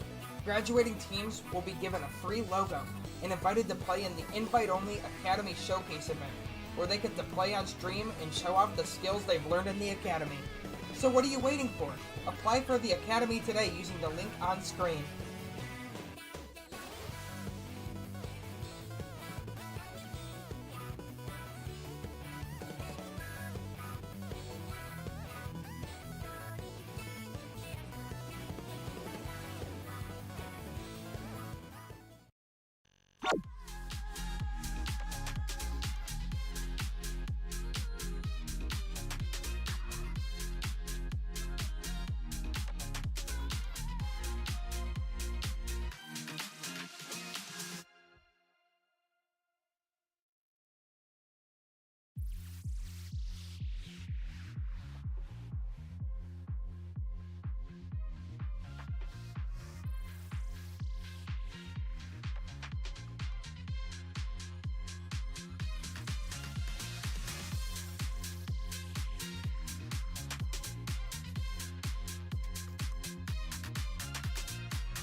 Quick break into another set. Welcome back. We got Project Mbappe versus UHC Sky High.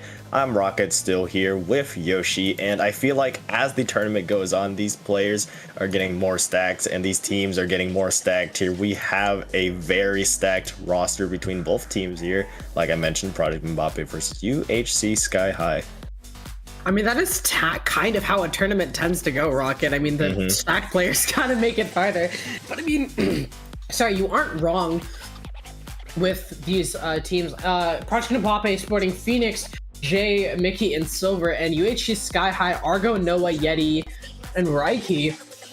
This is a really good matchup. We are going to go ahead and see our map list here. Zones, Mako, a little bit of a curveball. Zones, Brine Water. And then, of course, ending it off with the Haggle Ramen and Barnacle trio that we saw last set. Yeah, I think the thing that's going to intrigue me most is that Brine Water map. I mean, all of the other maps have been seen like a lot in competitive play. I mean, pretty much staples in competitive play, but who loves a little Brine Water? I mean, who loves a little bit of chaos? I love to see it here. But Mako, Marge, Zones, we've seen a little bit of this being played already with me and you, and we've seen some pretty keys points between how teams need to play this. Obviously, stack control is obviously very important, and we could see those weapons that can really get around and get the really benefit from the geometry of Mako Mart, such as blasters, such as sloshers, such as rollers here. But will we be seeing any of that? That is the key here as we're jumping straight into game one. To see or not to see, that is the question. Ooh, a blaster coming out on the side of, I believe that is UHC Sky High, correct? And it looks yeah, like I had a feeling. I was like, wait a minute. I saw our lovely streamer CKK on one of their teams. I was like, hold on. He was like, put me in, coach. Apparently. Oh yeah, I was like, wait a minute. Why are we so close on the POV? I mean, really excited to play, but hey, I would be excited too if I had the opportunity to play in this type of lobby. But yep, rewind, we'll run that back there. But I liked what I saw from both teams there in terms of weapons. Yeah, I'm actually very curious to see. I think Mbappe actually is the orange side, so I do apologize. But going to be really intriguing to see what they bring out as their fourth weapon here on the team we didn't see. But a blaster coming out. Mako is going to be really strong at holding the stacks. And honestly, I'm not mad at either comp. I think either comp has their strengths and weaknesses, but they kind of balance out each other. And I think we're going to have a really close game. I doubt this is going to be a blowout of any type. Yep. I mean, taking a look at the seeding, really nicely seeded by our wonderful TOs. I mean, 1, 2, 3, 4 seeded, all still in the tournaments in semifinals here. Condon and Duck in the upper winners finals, and down here we're looking at Project Mbappe versus UHC Sky High here, down here. But yeah, I mean, stacked teams no matter where you look, at least left in winners. So let's take a look at what we actually got in store here. We have a Stamper and a Sea Blast on one side, on the other side a Mini Splatling coming out from Mikey. Yes, we've seen them on Mini Splatling time and time again. And I mean, this weapon has also seen a little bit of play. Keely, though, Mikey has been really the only player I've seen really pushing it. And I mean, of course, why pick it? Well, because of the hammer. Not only just the hammer, I mean, Mini right now is in a really strong spot off of the New Balance changes, because it's a direct counter to Splash-O-Matic. And I would know, for the entirety of my comp career, I played Splash. It was not fun to fight Mini in the early days of Splatoon 3 comp. But that aside, UHC Sky High is going to be able to get 2 down on Project Mbappe very quickly. Going to go ahead and swap the lead over. And Mickey does go down, but it is a trade. Phoenix here gonna, farm for that crab. And I mean, like I said, they have a basically the jack of all trades duo here with the Mini Splash. They play around each other, then they'll be fine. Of course, Head here going around with the cooler, and I mean, already down to 50. Why am I even talking about comps at this point? The match is already halfway over. I mean, yeah, you see that splashdown to boot as well to get Project Mbappe back into that, but soon 3 players immediately fall, and that is a wipeout right there. A nice double, I believe, from Mikey on that hammer, and now an opportunity for them to continue to move forward, try to build up this lead a little bit, as they still have a little bit of a penalty to work through, but in all reality, it's not that much, really. You see the Stamper on this left side, just seeing if they can find any value here now, putting out that Zip Caster to delay that retake a little bit, and you see that hammer throw just from way downtown, getting another one as well. We love 9.3 hammer. Yeah, and you saw that Zipcast actually claiming one more victim before it jumped back to the jump spot. And I mean, Project Mbappe's retake is actually kind of staggered. It looks like Yu's gonna try and set up any form of paint, but the Stamper is gonna be super aggressive on this ledge. They've got to get in, and they got to get in somehow. Here comes the hammer from the mini. Attacked Cooler. Blaster does go down in zone, though. That's going to give more point to Sky High. Sky High is going to cap the zone once again. They've only got 2 players on the zone so far, and now it's an all-out brawl, 2v2 for the zone, and Mbappe is going to go ahead and cap, but the retake might be huge here for, sorry, no, not the retake, the advantage state might be huge here for Project Mbappe. Look at the special count right now, 2-0. Oh, but one does go down. Oh, but the Stamper goes down early on UHC Sky High side. That was their closest special. They're going to have to rely on the mini splash combo now to try and get in for the retake. Oh, but the Stamp goes down instantly. Yeah, a quick cancel out and really nicely done here, and still the point total still ticking slowly but surely for Project Mbappe, now threatening that lead here. You see the Seed Blast managing to get that pick onto the Stamper here, has splashed on as well. The attention has been made here. The focus now has to be onto the zone. If you're our UHC Sky High, you need to move into it. This Blaster is still lurking in the backline, has to be something you worry about. Stamper will take it out, but will fall to that splash down here, and now the point total now desperately in favor of Project Mbappe. Just a 1 point total, a 1 point total lead, I should say, as what a hold that was. Oh, for sure. But I mean, look at the penalties of both teams. They were both near the 70 mark. It's gonna be basically for the rest of the game if they have to hold, or for this next minute at least. If UHC Sky High are gonna be able to get the rest to death, we're gonna go ahead and see Stamper here. The Stamper peeking the ledge. They've got the Zipcaster at the ready, but on the other side, Project Mbappe, they have the Blaster, they have the Zipcaster. The Cooler's gonna come out. 5 second, 4, 3, 2. A couple ticks left. Yu's gonna be able to stall the zone for long, but there's only 2 there. And UHC Sky High is going to capitalize on their numbers advantage and get that game won in a semi-swift fashion. You know, 130 left, not too long of game, but close game. Honestly, I think this one, I was correct. It's going to be a nail-biter. Yeah, nail-biter for sure. I mean, we saw the back and forward that was that game, but ultimately going in, just really nicely done by Project Mbappe to really recover from what looked like a very promising UHC comeback attempt. But now we move on to, I think, the very entertaining part of the set. I mean, just because of the map, we're going to Brine Water. Oh, and I think production on the floor has just informed us that colors were actually inverted. It was Project Mbappe taking the W there early. So we are going to go ahead and see Zone's Brine Water action. Project Mbappe, a really, really good early hold into, you know, that quick retake to close up the game. We're going to go ahead and go on to Zion's problem, hopefully with the right colors this time. I can't tell if, I think Phoenix is playing for Project Mbappe, so they should be blue. I don't know if we're going to get an updated scoreboard quite yet on the floor of production, but, oh, there we go. Thank you, production. We are going to go ahead and see USG's gonna die instantly before, oh my god, 2 down, before we can even see the screen. Yep, every player pretty much on the side of UHC just dropping down immediately into the fight of battle here. You see, though, the trades going left and right, eventually in favor now of Project Mbappe, although UHC were able to get control of the zone really quickly. Now it is Project Mbappe with these specials in there, especially this Crab. However, the trades still coming in, this Blaster managing to at least force the jump out and right back into the swing of things. UHC Sky High back into the zone, back and forth already, and it's only been 40 seconds. Oh, for sure. And I actually don't know if Phoenix is going to get that instant respawn there. Oh, they are. It looks like it was really close to the end of the cooler. But they're going to go ahead and get the instant respawn. You there is going to be able to hold some space with the pen. They have the Zipcaster at the ready from the Stamp. One's going to go down on the side of UHC Sky High 2 now. So it looks like the retake is in full motion as they're going to go ahead and start slowly pushing toward the zone. But I don't think slowly is really the play here. They just let them get 10 extra points while 2 down. And they don't even have the zone yet. What is happening on the side of Project Mbappe? They need to get this retake. They need to secure the zone. They do now. But one go down on each side. And honestly, this could be a really fast UHC Sky High retake. I mean, the zone's basically up for the taking if UHC Sky High can paint over it. Looks like a nice Zipcaster trade. Once up there, Manshine is unfortunately going to go down though. Mickey, but two down. It looks like a 1v1 on this little plat side. Now a 1v2, now a 2v2 as the respawns come in. The pen goes down early. The Stamper has Zipcaster on the side of Project Mbappe. But I mean, this is going to be hugely oppressive for UHC Sky High. They've got 2 down, but they have jumps in really quickly, and they have these jumps defended. Hopefully no, but no. Pen is forced to drop, the jumps go down, and it looks like Project Mbappe is going to be able to launch a really quick retake as the pen on UHC Sky High is forced to jump out.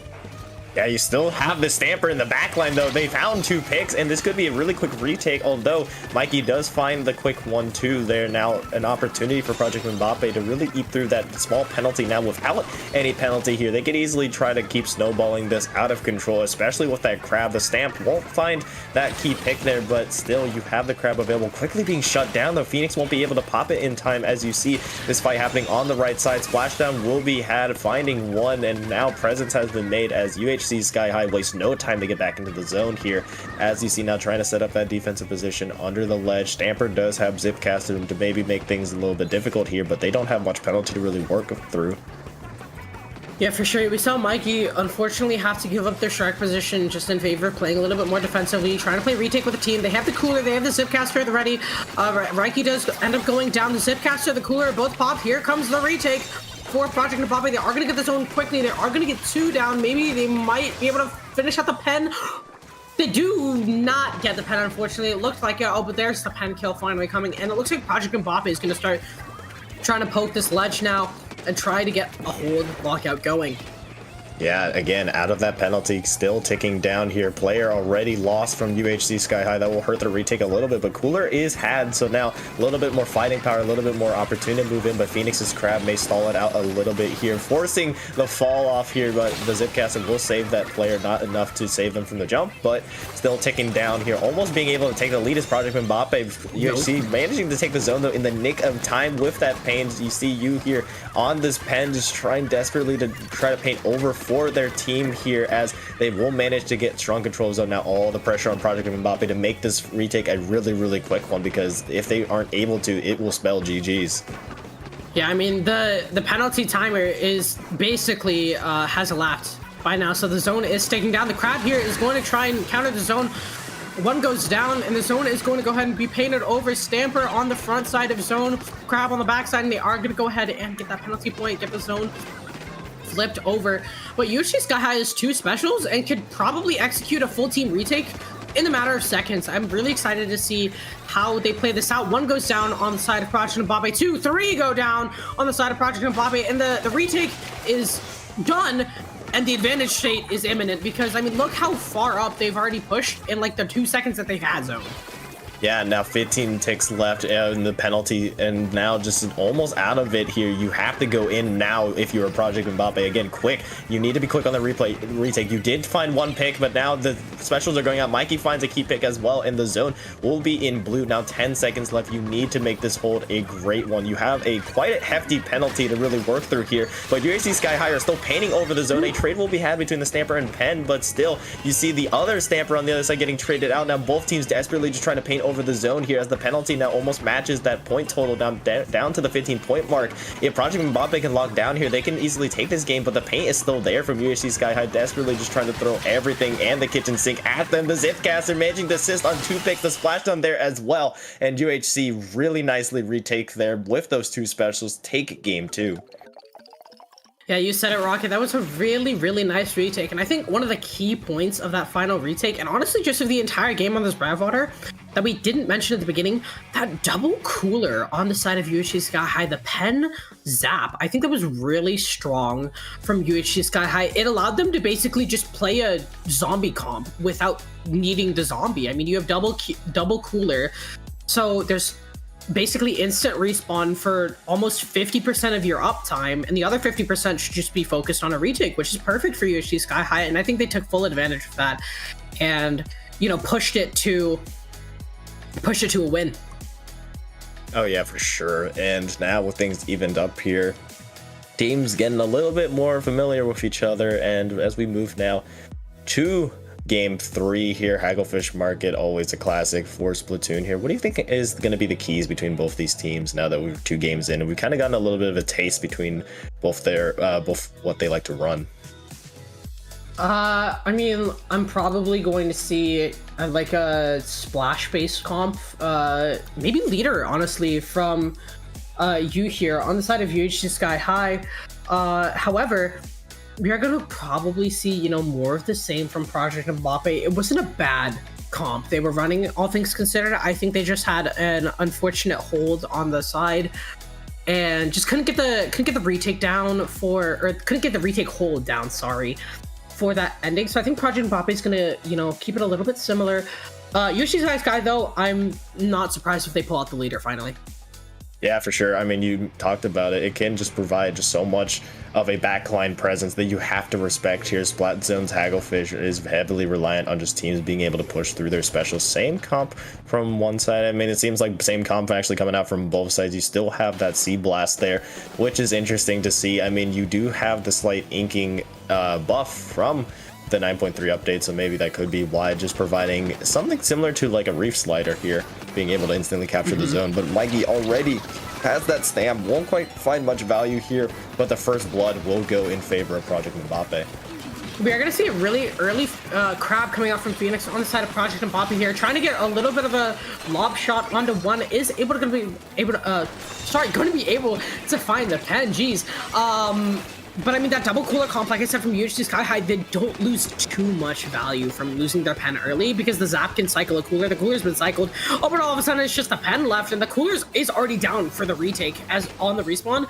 The pen does go down there, and UHC Sky High's staggered. Another crab coming out from Phoenix, and I mean, right now they need to find picks if they want to do anything. Mikey with a stamp isn't going to find any value, but right now the hold is very, very strong for Project Mbappe. Oh yeah, very strong hold. However, 2 specials are online for UHC. Keely, that Zipcaster is going out already. Will actually be taken down. The splashdown used there on that right side. Won't quite find much value as both those players do fall. The Zap's cooler will only be picked up by 1 player here, and now a great opportunity for Project Mbappe to continue staggering the members of UHC here. Now down to the 25-point mark. This could be an easy 100-0 if Project Mbappe can hold on. However, you see now the fight from UHC Sky High moving quickly into the zone here, still being painted over by all these Project Mbappe players. You see the Zipcaster now on this left side. Eventually it will be captured in all orange in UHC's color, but what an initial hold it has been. Yeah, almost a 0 to death there. 0 to 13. 13 there. It's a very good hold, but I mean, this is kind of where UHC Sky High thrives. It's the hold, not the retake. With that double cooler, they're able to cycle almost instantaneously. So they're going to have instant respawn for basically 100% of their uptime. But as I say that, though, they are going to go down and lose one of those early coolers. And on the side of Project Mbappe, they are going to go ahead and go get that cooler. But I mean, the hold still persists. The retake wasn't successful for Project Mbappe. And I think they only have, I believe, with this time, they should only have 1 more. Okay, now they only have 1 more attempt to retake before the lead switches. And I think it's actually going to switch early before the retake can execute because of Reiki and the Zipcaster. And I think, honestly, wait, is this going to be a 0 death reversal from UHC Sky High? No, at 3 points left, it is going to flip for Project Mbappe to get that penalty. And it's not, Mikey's not going to be able to keep the zone for Project Mbappe for themselves, but I mean, it was a strong hold. Ooh, hammer kill though. Strong hold for UHC Sky High, and I wouldn't be surprised if they, you know, kind of try and slow down the pace of the game a little bit and just try to hold now rather than aggress. Yeah, there's not a lot of points to really play with in terms of having to just sit back and relax. Now, they thought that Project Mbappe's lead was going to take a lot of UHC Sky High counterattacks to really get through, but no, they just quickly now have the control of the pace of the game in their hands here, and now Project Mbappe trying to chip away at their penalty. Now, actually managing to find a 3-down situation in their favor here, just trying to jump at these players is that Zipcaster. You see now an opportunity for Project Mbappe to potentially take the lead here and potentially try to go for a knockout situation, because that's basically what you need at this point to get that win. Now almost out of their penalty here, Project Mbappe can just simply just ignore the Zipcaster a little bit. 10 seconds left as they need to go in. UHC Sky High now with that splashdown will take that point in a very, very quick succession there. Really nicely done there to be able to take that zone before they Project Mbappe can really get some more points on the board. Now with 1 minute left, it is all on Project Mbappe to make this hold a great one. Yeah, I mean, it's a 50 penalty tick plus 10 ticks for the side of Project Mbappe. So they need, what, it was 57 ticks to get the lead here. And Project Mbappe is kind of eating through it. Only 27 needed now. And now down to 17. Wait, where's the retake from UHC Sky High? The blaster goes down. They're 2 down. Wait a minute. Project Mbappe has the lead. Yeah, they have a good opportunity here. Blaster does find one, yes, but will they have enough paint in the zone? No, Splash Zone just a second too late there, unfortunately. Would have been able to cap the zone there, as you see at the game over screen in orange, yes, but unable to cap it in the nick of time there. Now Project Mbappe now up 2-1 in the set, now looking for the win in the set to move on here, but really nicely done from them to recover so effectively in what looks like to be a very good situation for UHC. Was able to be taken back by Project Mbappe, so really showing their resilience. I'm just kind of left scratching my head, honestly. I mean, did UHC Sky High intend to stall the retake that long? Because they went 2 down on the retake attempt, but the retake was late either way. So, I mean, I'm a little bit confused. Hopefully they clean it up for Ramen. But match point on the side of Project Mbappe to secure a spot in winners finals. Rocket, this is a must-win game, obviously, for UH Sky High to keep themselves in the winners bracket. But in terms of what I have to think is their mental and the pace they've been playing at, this is a must-win to just keep the set and make sure, like, hey, we're setting the tempo of this set, we're setting the tempo of the match, and we need to make sure that we can do it effectively. And Project Mbappe, they had a really strong start, but UHC Sky High, in all honesty, control the tempo of Hagglefish. So I want to see, and they just tripped up at the end. So I want to see the same thing from UHC Sky High. I need them to control the tempo, but then actually stick with it. The biggest weakness of their comp that they ran was their retake, because they have to rely on the Zipcaster and they have to rely on the triple splashdown to make any space. The better part is the hold. So if they can set the tempo and get an early win and get into advantage state or even neutral early, I think UHC Sky High will have a lot more success on Ramen. I mean, you kind of saw it there a little bit when they had the zone. They almost knocked out quickly there. So if they are in that situation to succeed, you have the proof that this comp can work in those situations. The problem is getting into those situations is going to be key. Same comps from both sides. We know what they're running here, but now a lot more on the line. Set point for Project Mbappe here. Let's see if they can end this one out, or can UHC Sky High force a game 5 here as we look into the zone already? Stamper falling from the side of Project Mbappe. Actually, now 2 players here. This is what you want from UHC Sky High in the zone here. That you want them to set the pace early, like you mentioned, and now they're in control. Yeah, this is kind of the pace that I want to see. Unfortunately, the second cooler, it does go down, but I believe they had cooler, so it's going to... No, they didn't. They don't get the instant second cooler back, unfortunately. But we are going to go ahead and see here kind of a Project Retake Project Mbappe pseudo retake, and the full retake is going to go ahead and complete here, as you is going to go ahead and get picked by that Stamper. Phoenix is going to get one with the Crab. So it isn't really just Raiki, but they are going to be able to find 2 here, and honestly, this might be just an instant back zone flip to UHC Sky High. Yeah, great opportunity for UHC here to continue to expand their lead. They don't have much penalty to really eat through. That D-Blast does have Splashdown as well. Y is just waiting there, lurking, waiting for an opportunity to use it. Might not even be needed, as the pen does go down early now, almost out of their penalty. UHC Sky High now looking to continue to extend that lead. You want to build up that cushion. The Stamper Zipcaster is denied, and now it is UHC Sky High's turn to move in with their own Zipcaster here, unfortunately being taken out early, and actually 3 players fall on that hold here, so you could see the penalty being inflicted here shortly, but still not quite being able to contest the zone yet is Project Mbappe finally being able to take it, as now they work to try to get this lead back. Yeah, for sure, but I mean, they've got a hefty lead to eat. I mean, 31 early. This is what I wanted to see from UHC Sky High. They need to get the early lead and then hold and try to avoid retake as much as possible. They are going to go ahead and go 2 down off of Mikey there, getting nice clutch kill into the jump camp that unfortunately isn't gonna be held by you.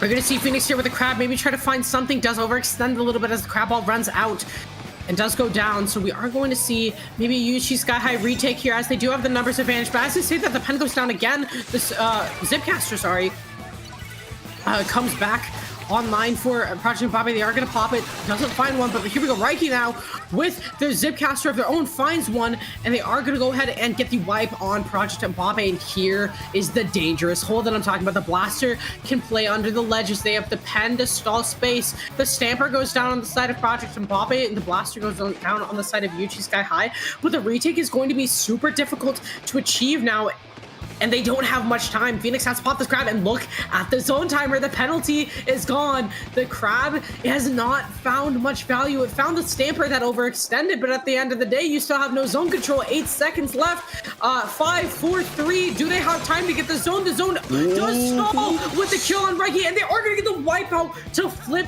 the tide. But now Project Mbappe is going to ask themselves, how can we hold this off? It's not only just 54 penalty points, they're on 1 score. All they have to play around is those 54 penalty points on the side of Yuchi Sky High.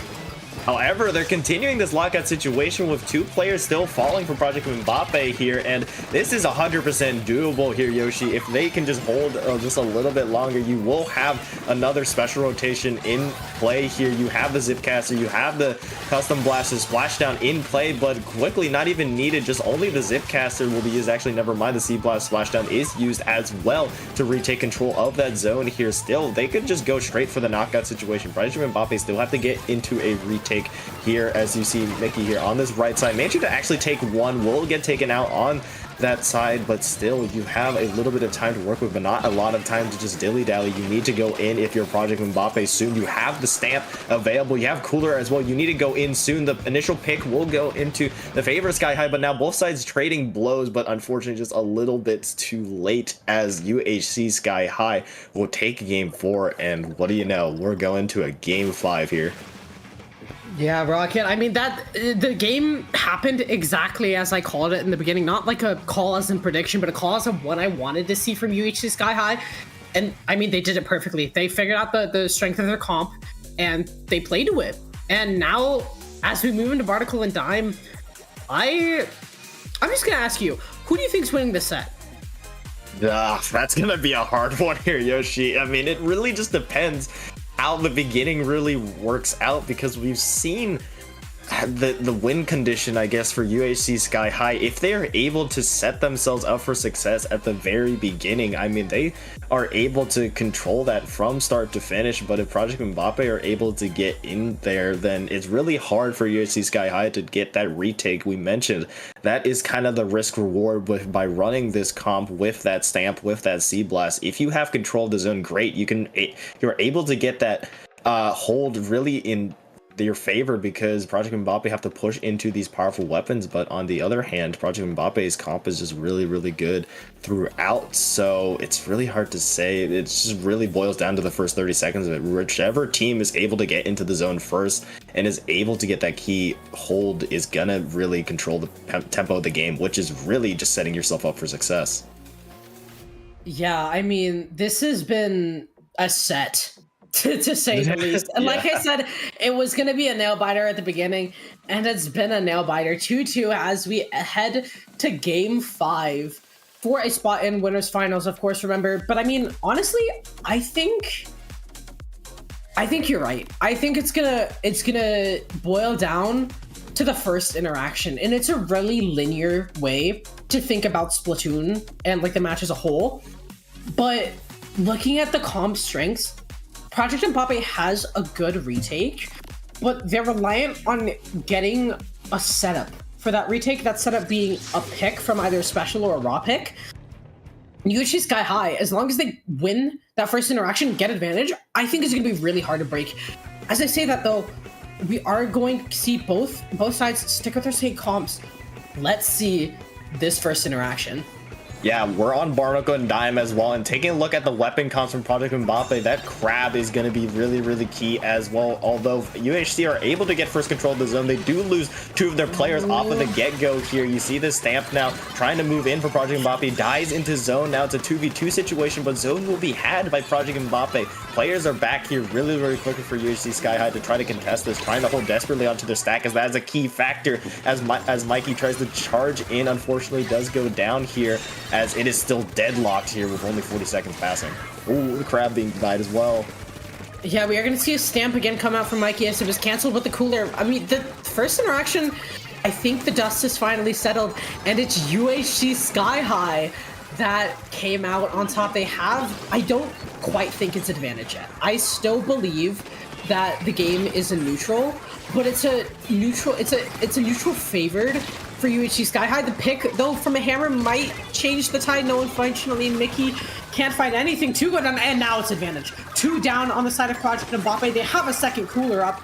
UHC Sky High, this is dangerous for Project Mbappe. UHC Sky High has a great hold, one being forced to jump out. Mickey there stuck on the top left. It's past 30. They have to set up a retake, they being Project Mbappe ASAP. Oh, but they do get the pen. It's going to be traded, but trades everywhere, but it looks like after the dust settles, Project Mbappe is going to have the zone. The Blaster's going to be trying to contest it on this right street here. Doesn't look like he's going to escape. Just doing a little stay with a splash as well. The reinforcements have arrived here, managing to save the Sea Blast, and with Plat being secured as well. Project Mbappe yet again being forced to play from behind, not only on the retake, but in terms of point total, as UHC Sky High try to eat through their penalty. 2 players already down for Project Mbappe, now being a third, as well as just left the pen really in a position to try to contest the zone, but now being halted and thwarted back. You need to make another retake like you did earlier to just try to contest the zone here to have an opportunity to get this hold, but it's going to be a really tough one, especially since you don't have any specials online at the moment. Yeah, for sure. I mean, UHC Sky High, but they do go 2-3 down, actually. Sorry, the pen is about halfway to cooler, but it's, oh yeah, they're rushing it down. The Zipcaster's popped, and I think the smart play there is to jump out, but now this is where the, oh, I actually don't know about that Zipcaster cancel. Maybe we don't have to go there. But the weakness of this comp, like I said, is the retake. The retake, it's very hard to get something started. But the crab cancel from Reiki maybe set something else. No, the jump out instead. And yeah, it looks like UHC Sky High is going to have to play retake. The crab gets traded out with 1. The Stamper is actually going to go down to you here. And honestly, that retake wasn't really much of a retake. It was just kind of a scrawl and see what happens after. We are going to go ahead and see finally a hold here coming from UHC Sky High with just over double their current zone time with penalty.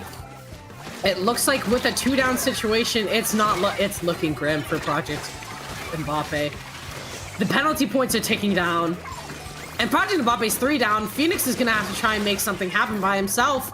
He goes down, and there it is. UHC Sky High is moving on to Triton-Cup's 99's Winners Finals.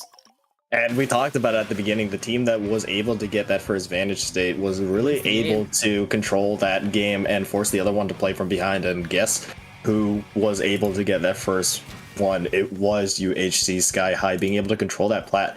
That first push all the way down to, I believe, the 17-point mark, basically putting all the pressure immediately on Project Mbappe to try to just get that one back. It's just really what you want from them. UHC Sky High responded in kind, breaking that pattern of a back and forward, and taking that one in a little bit of a comeback there. Initially down 2-1, win 2-1 game 4 and game 5 straight there, and move on, like you mentioned.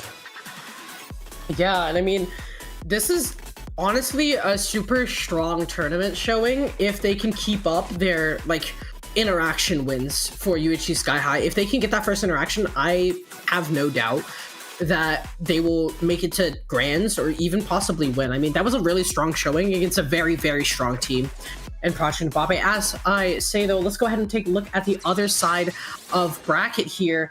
Camden with actually losing to Duck right now on the other side of semis, 1-2. Actually, sorry, I believe it was 1-3. Oh no, it is 1-3. I lied.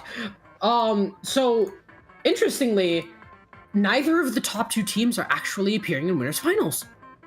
Yes, so that means they will have an opportunity to potentially face off against each other in losers bracket semis here, but Duck and UNC Sky High will be your next set, but unfortunately me and Yoshi will not be there. But don't you fret, as we will have some really good backup for us. We have Incurie and Pat coming in here soon, but before we go, Yoshi, where can the people find you? Oh, of course, you can find me on Twitter, YouTube, Twitch at Yoshi Chrisaway. You can see it on screen right now, but just a little bit extra. If you enjoy weekly Splatoon tournaments, not just EU, but NA, you might want to take a look at the Tropical Tuesdays Twitter page. It's been an inactive tournament for about a year, but we might have something cooking up here in the next month or two at @TTuesdays_. Rocket, however, where can they find you?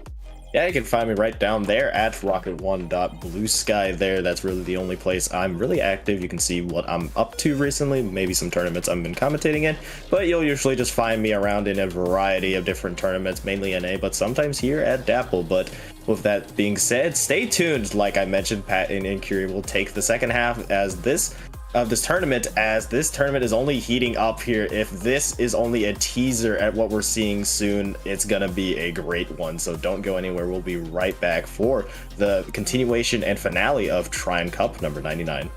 Bye-bye!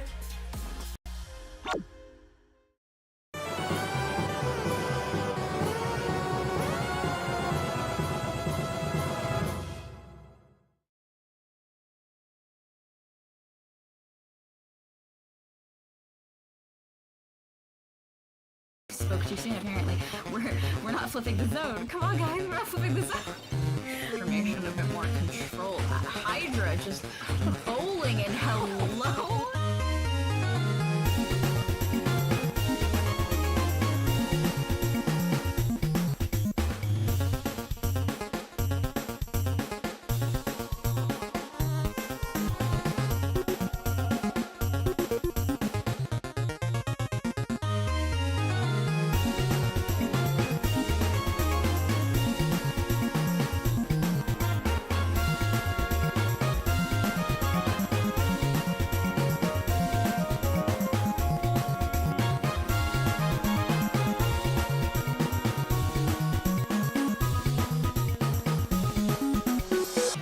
We're just gonna give more players power clams.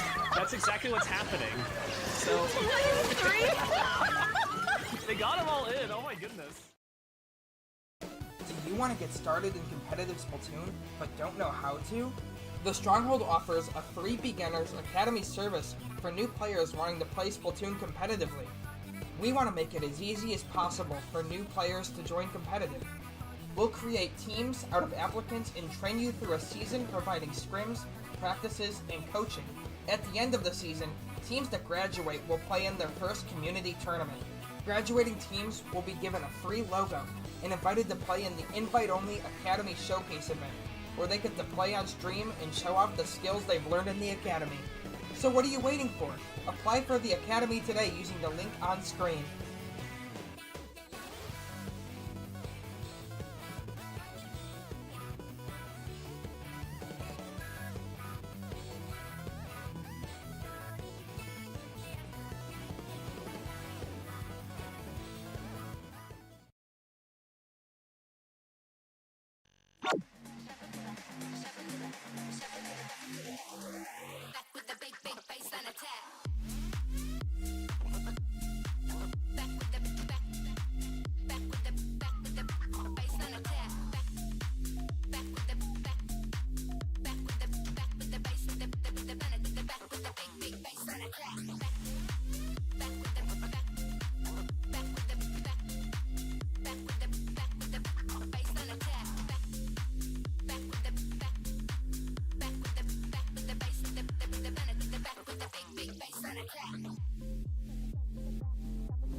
everyone, welcome back to Triton Cup 99, the final double-digit Triton Cup. I am Pat here with Inquiry, and it is now time for upper brackets winners finals between a Baby Chick going against UHC Sky High. Inquiry, how are you?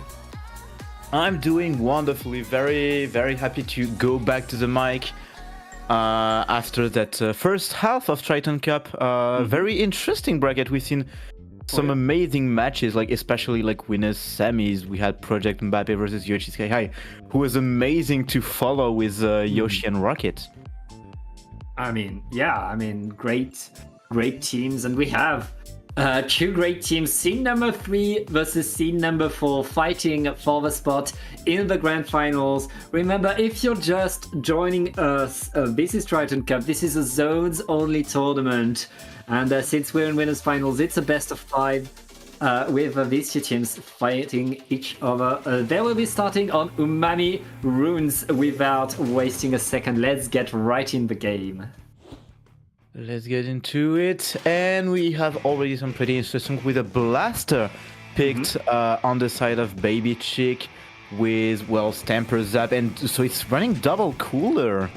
Yeah, it's double cooler on the side of UHC Sky High, who are in yellow. Meanwhile, Chick with the Elite have a lot more range, a lot more control, much unusual weapons right there, but it looks like UHC Sky High in yellow, again, colors are embedded, will be able to get some control. Oh, wait, it's 2 down on each side, Inquiry.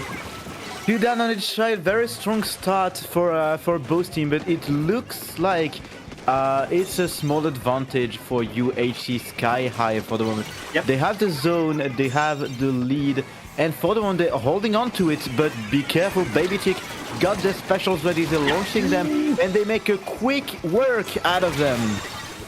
Yeah, we see trade after trade, but it looks like Chick are able to apply penalty onto the zone. Now, can they take some control? Nick going in with that slusher, and the slusher is cleaning up.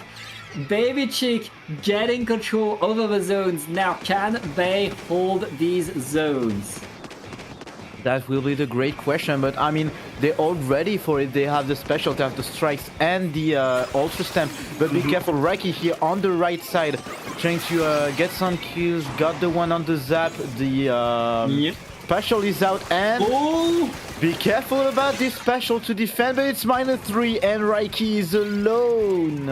Yeah, Reiki was the last squid standing, moving back thanks to the Zipcaster, but now Chick managed to defend the zone, no penalty was applied. UHC Sky High still has one opportunity to push now, but they need to not miss it. They can't let the zone be unpainted. 2 players down onto the Chick, make that 3. Devin alone has to move back as UHC Sky High apply penalty and are now in control.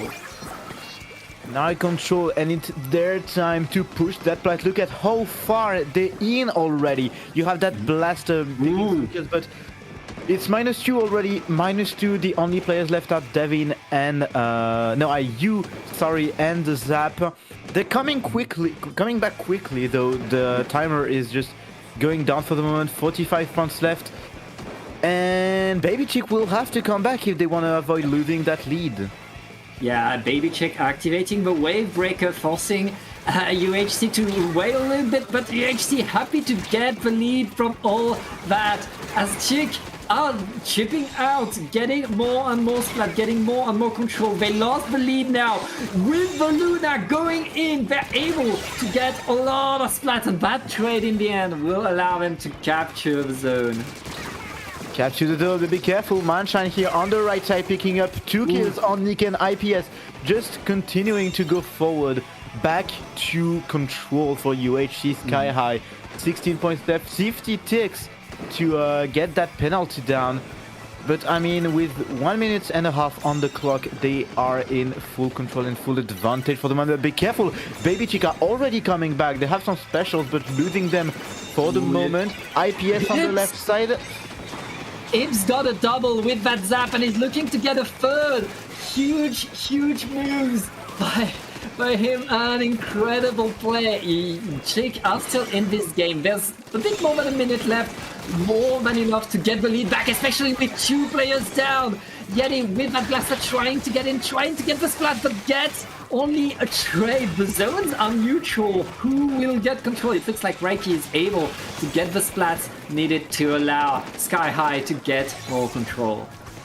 Get more control, but be careful. We have Baby Chick already on the offensive. They have that Ultra Stamp. Not picking any kill, even with that throw. And yeah, Baby is a bit alone here on the top mid.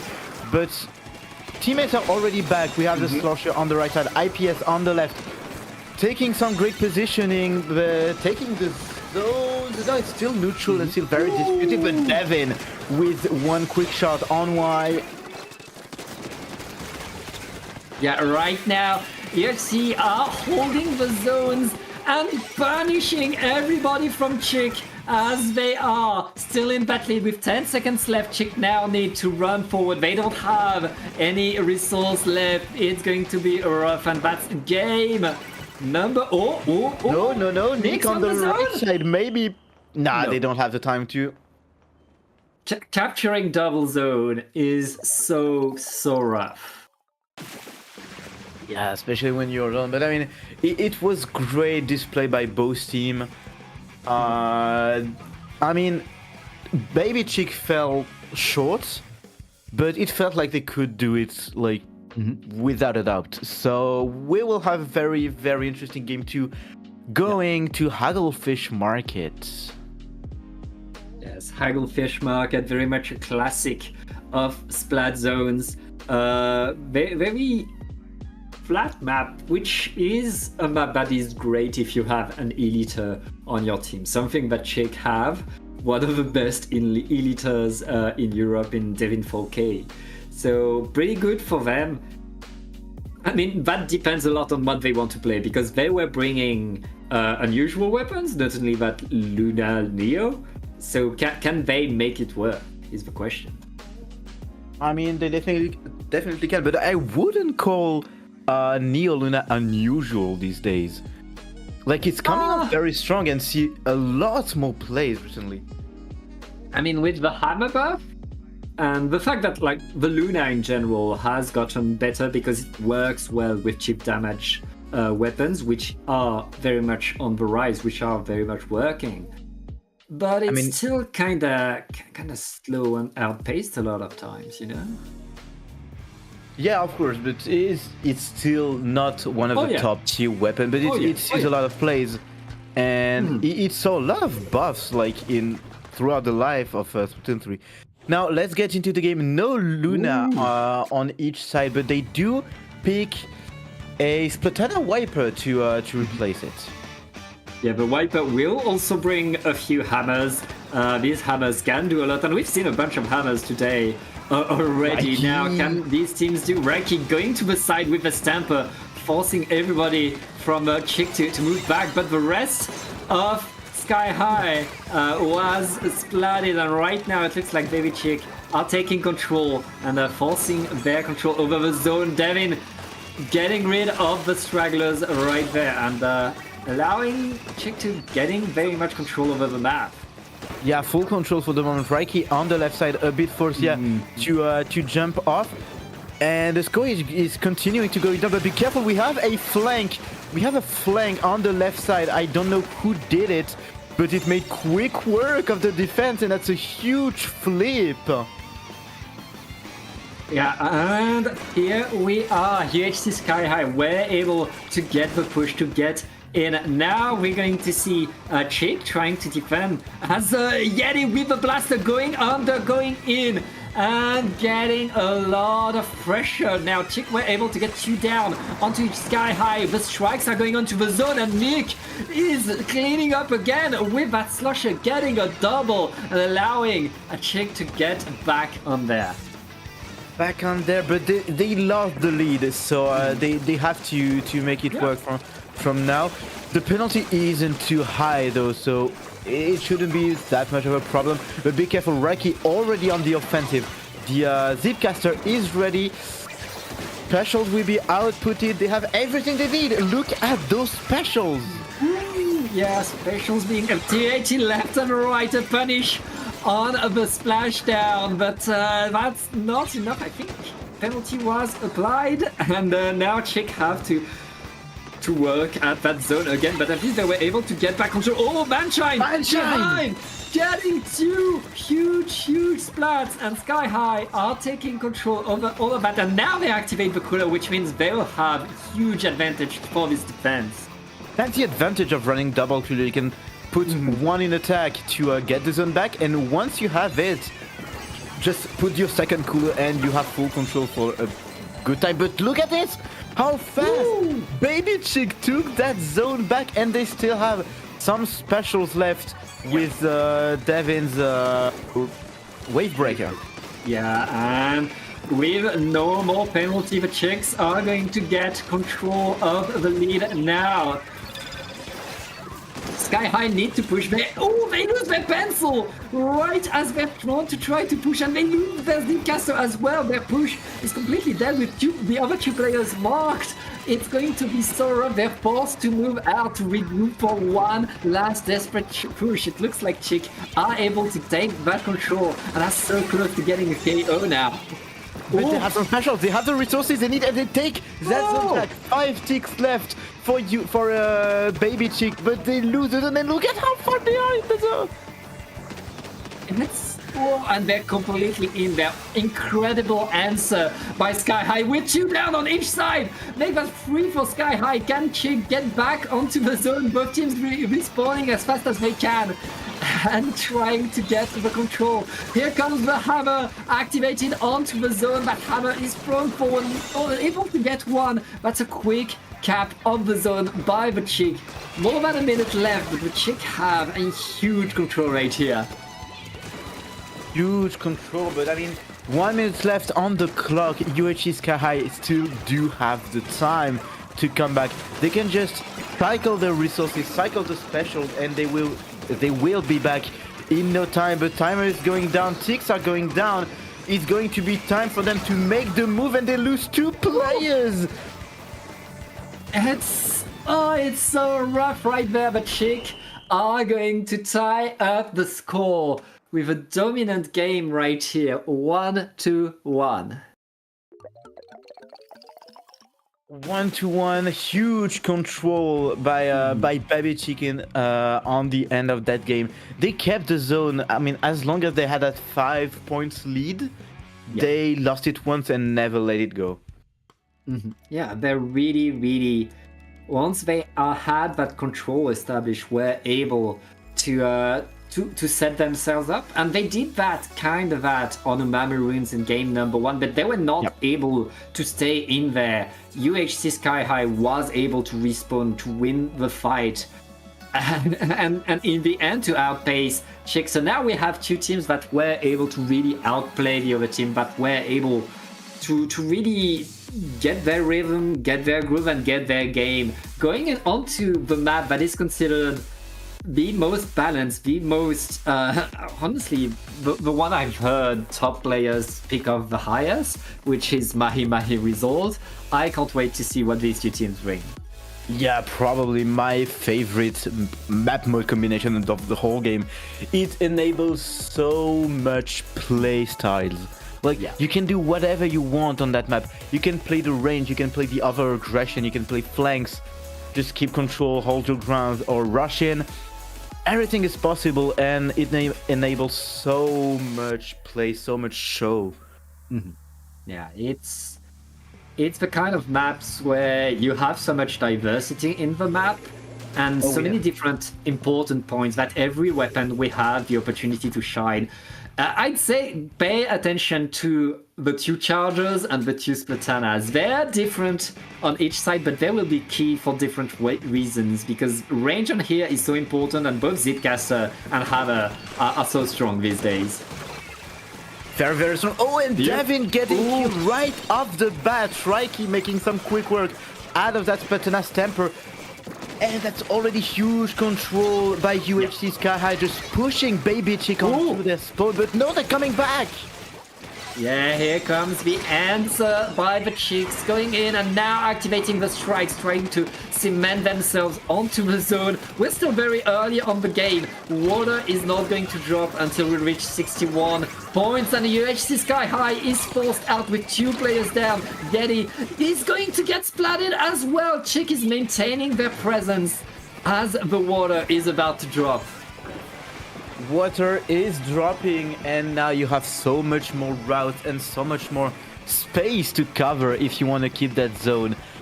We see you here on that left side trying to pick up some kills, but the teammates are indeed rushing here on the right side. Reiki with the this special here, trying to get some kills, but none of them were caught. It's still control for Baby Chicken. It's still control. The penalty has been applied. Sky High is still around that map, and now they're able to take control 2 down. It's Sky High's turn to set themselves up to defend that zone, to lock really the middle of the map. And with another tactical, they'll maintain incredible speed to do so. Incredible speed, but specials are already there for Baby Chicken. No, they are losing the players, holding them. Only Zap and Splatana Wiper ready.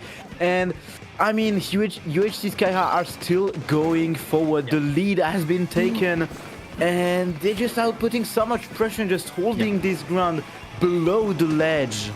Yeah, I mean, Baby Chick still haven't found a way to go onto the zone. This could be a very fast KO by Sky High. Reiki going in with the Stamper, maintaining so much pressure. There is just a few ticks left. Can the Chicks paint the zone? They lose 2 players. Nick is on the zone. Nick is splatted. Can they paint it still neutral? Oh! That was close, but I mean, Baby Chicken was lacking options. Players were coming one by one to try and take the zone, so it wasn't enough, of course. It was, I mean, both of these teams had a good hold over the zone, but this time it was Sky High's turn to really, once they were in control, not move away, keep their control of the zone, not let Chick do anything. Baby Chick were not able to push back. Not able to push back, but let's see, because we're going on a very, very different map this time. Yeah. Brightwater Springs, very unique map. You have like a mid that is completely below the spawns. So controlling the plat is very important, and taking control of your opponent's plat is very, very important if you want to get a clear push. Yeah, as you said, the control over mid. Both teams have a top level charger player, which means the whole game is going to be about throwing bombs at that charger so that your team can set themselves up and push forward as deep as they can. We'll see how these two teams are able to do it. For sure, this is not over. We've seen both teams have their time to dominate, had their time to really take control. And now we'll see who is able to do it better on Brightwater. Yeah, let's see how it goes. Both teams currently preparing, but I mean, I don't think we'll see a lot of difference comparing the comps to last game. Probably we'll see like Pencil versus 4K, the Slasher, the Wiper coming back. But maybe a Blaster. I can see a Blaster coming back very strong on this one. Oh yeah, a Blaster, again, with that poking power, with that ability to get under the ledge and annoy the charger is going to happen on the side of UHC. And no Blaster, but a Slasher to do the same ledge camping for Chick. Yeah, and swapping the Splatana Wiper for a Stomper on the side of Baby Chick. So we have double Stamper, and for the moment, Nick on the right side picking up some good kills, but getting punished by Y. It's a strong start for both teams, but it looks like it's going to UHC Sky High's advantage. Yeah, it looks like Sky High have the control over the zone right now, but all of Chick are respawning, are ready to fight onto that ramp. Here comes the Zipcaster by Reiki. Reiki has been so powerful and is still incredible. That's a double in the Zip as UHC Sky High are pushing forward. They want that victory and they want it now. They want it now, and it looks like they're going for it. I mean, for the moment, Baby Chick don't have any option if they want to come back. They have one special, but they're getting killed again. Baby getting punished, and it's a wipeout with 35 ticks left. That's such a huge wipeout. Chick need to run at the zone. They have the strikes. They have the Whoa! Such a comeback! They're still in there. Reiki is going to be punished as well, which means a delayed wipe onto UHC Sky High. Chick, despite being so much behind, are still in this game now. Can they get a huge comeback? All they need to do is hold that zone, and right now, that's exactly what they're doing, but they just lost their zap, and Sky High are very much back onto this zone. Back onto that zone and also back onto that plate. Reiki already with the Zipcaster on, trying to take those killers. It makes them two. And you back in that position with the pencil, ready to snipe players right as they respawn. That is such a powerful move by Sky High. Chick are simply waiting for the resources to be here. Here comes the Zipcaster by Chick, getting in. Oh, huge splat, but can they get the zone in time? There is no penalty left for Sky High, and they're repainting it. Repainting the zone, 10 ticks left is going to be last stand for Baby Chick, but can they do it? No, they can't. And it's a 3-1 victory for UHC Sky High going to grand finals.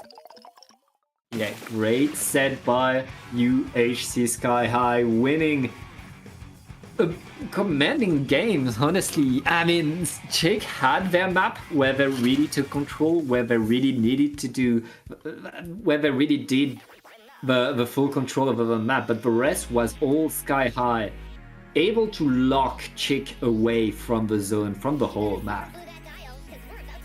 Yeah, they're very dominant. I mean, Baby Chick was able to contest them, but on Mahi and Brian Water, it was very hard for them to come back once UHC Sky High got the lead and got the position. They were very good at holding that ground and just not letting anyone come back. Yeah, great play right there. That's winners finals. That's the ticket to grands for UHC Sky High. But we have more tournaments going in Korea. I believe losers finals is already waiting for us, so we're going to go watch them. It's going to be Camden going against a Baby Chick. Yep, let's see how it goes after just a quick break.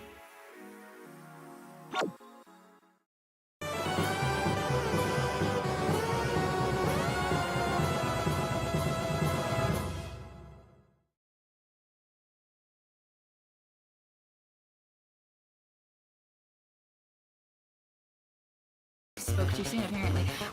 We're not flipping the zone. Come on, guys, we're not flipping the zone. Information a bit more control. Hydra just bowling and hello.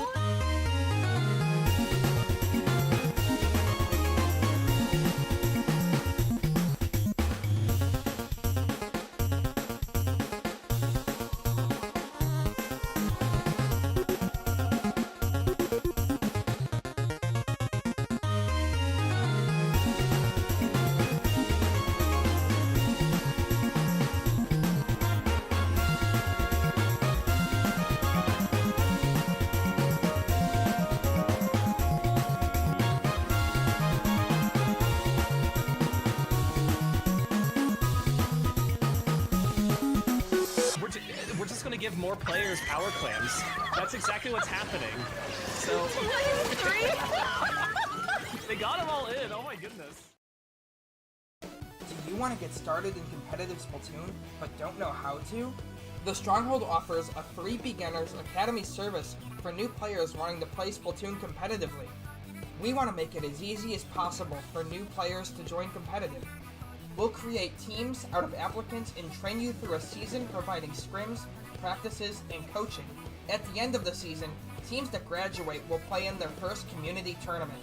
Graduating teams will be given a free logo and invited to play in the invite-only Academy Showcase event, where they get to play on stream and show off the skills they've learned in the Academy. So what are you waiting for? Apply for the Academy today using the link on screen.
Racers, start your engines.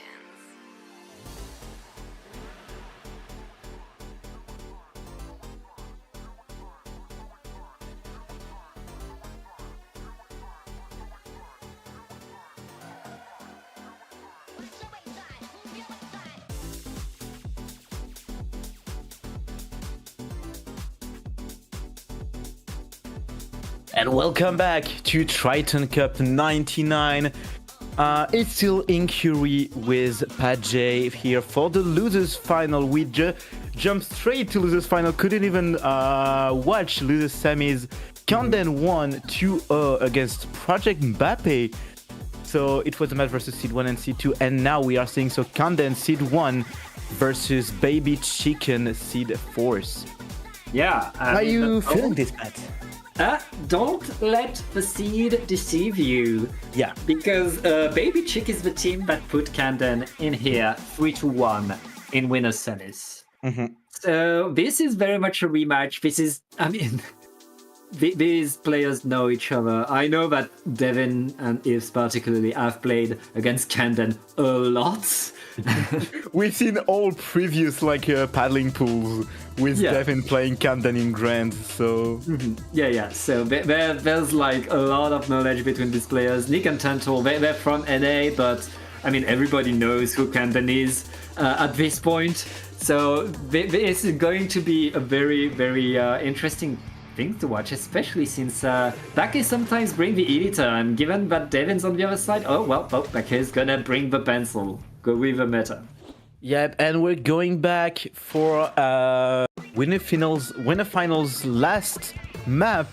It's Rainwater Springs, but with pretty different thing because we have an S Blast and a machine picked by Camden. Yeah.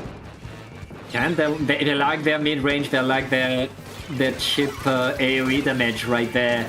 Can it work going against Chick? It looks like both teams are still looking at each other, trying to get the better of each other as everybody's fighting left and right in Korea, and I'm not sure what's happening. What's happening that Mitsuba got the kill on Nick, and for the moment it's not even looking good for Camden, my bad. Baby Chick are going back to that mid punch here, beat alone here on the right side, but I mean just surviving for the one. Oh, never mind. Yeah, it's Chick taking control with 2 players down onto Camden. They are going to move in. The S-Blast is ready to defend, but the S-Blast is only going to trade as Keltec activating the Stamper with Zip casting in. What a move by Keltec! Keltec putting like two kills for Baby Chicken, and now Camden are just fighting to take that zone back. We have Punchy with the crab, the Booyah is up, the pencil is turfing, but it's not enough. The strikes are back for Baby Chicken with only 16 ticks. Get it! right in the nick of time. Kandan, two of their weapons can't really paint. It's very rough for them to paint the zone, but they were able to do that in the nick of time. Now they lose 2 players. Baby Chicken is able to... Oh, wait! Okay, 2 players down on the Chicks, and it's Camden holding the zone and now looking to move forward, but losing the crab to the wave breaker. That is rough. That is very rough, and Camden finally have their way at going forward, but they're already getting killed on every side. Mitsuba with that Booyah Bomber getting punished by those strikes, and it's already back to work for Baby Chicken. They have the control, they have the zone, and they have the kills. Yeah, it is non-stop attack right there. As here comes the Zipcaster again. Zipcasting has been key to so many actions by everybody in this tournament right now. We're 2 vs 2 as Kandan are able to repaint, and Devin 4K with that Elite is punishing and allowing Baby Chick to repaint and retake the zone. Retaking the zone, but be careful, Bake is already here on that plat, but menaced by IPS and the bucket. Zuka is out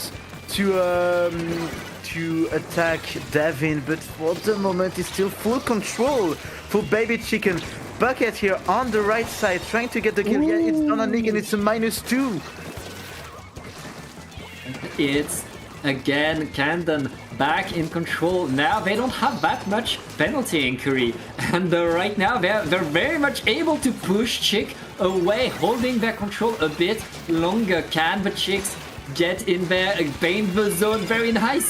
They're not able to stop that Zipcaster, and the strikes will be able to neutralize, but not to paint the zone. Camden holding the zone very well. 2 vs 2. Can they still hold? They are holding for the moment, and I mean it's still flipping from in control to Camden, but for the moment Baby Chicken are getting that zone and inflicting that huge penalty. 40 points is going to slow down Camden a lot.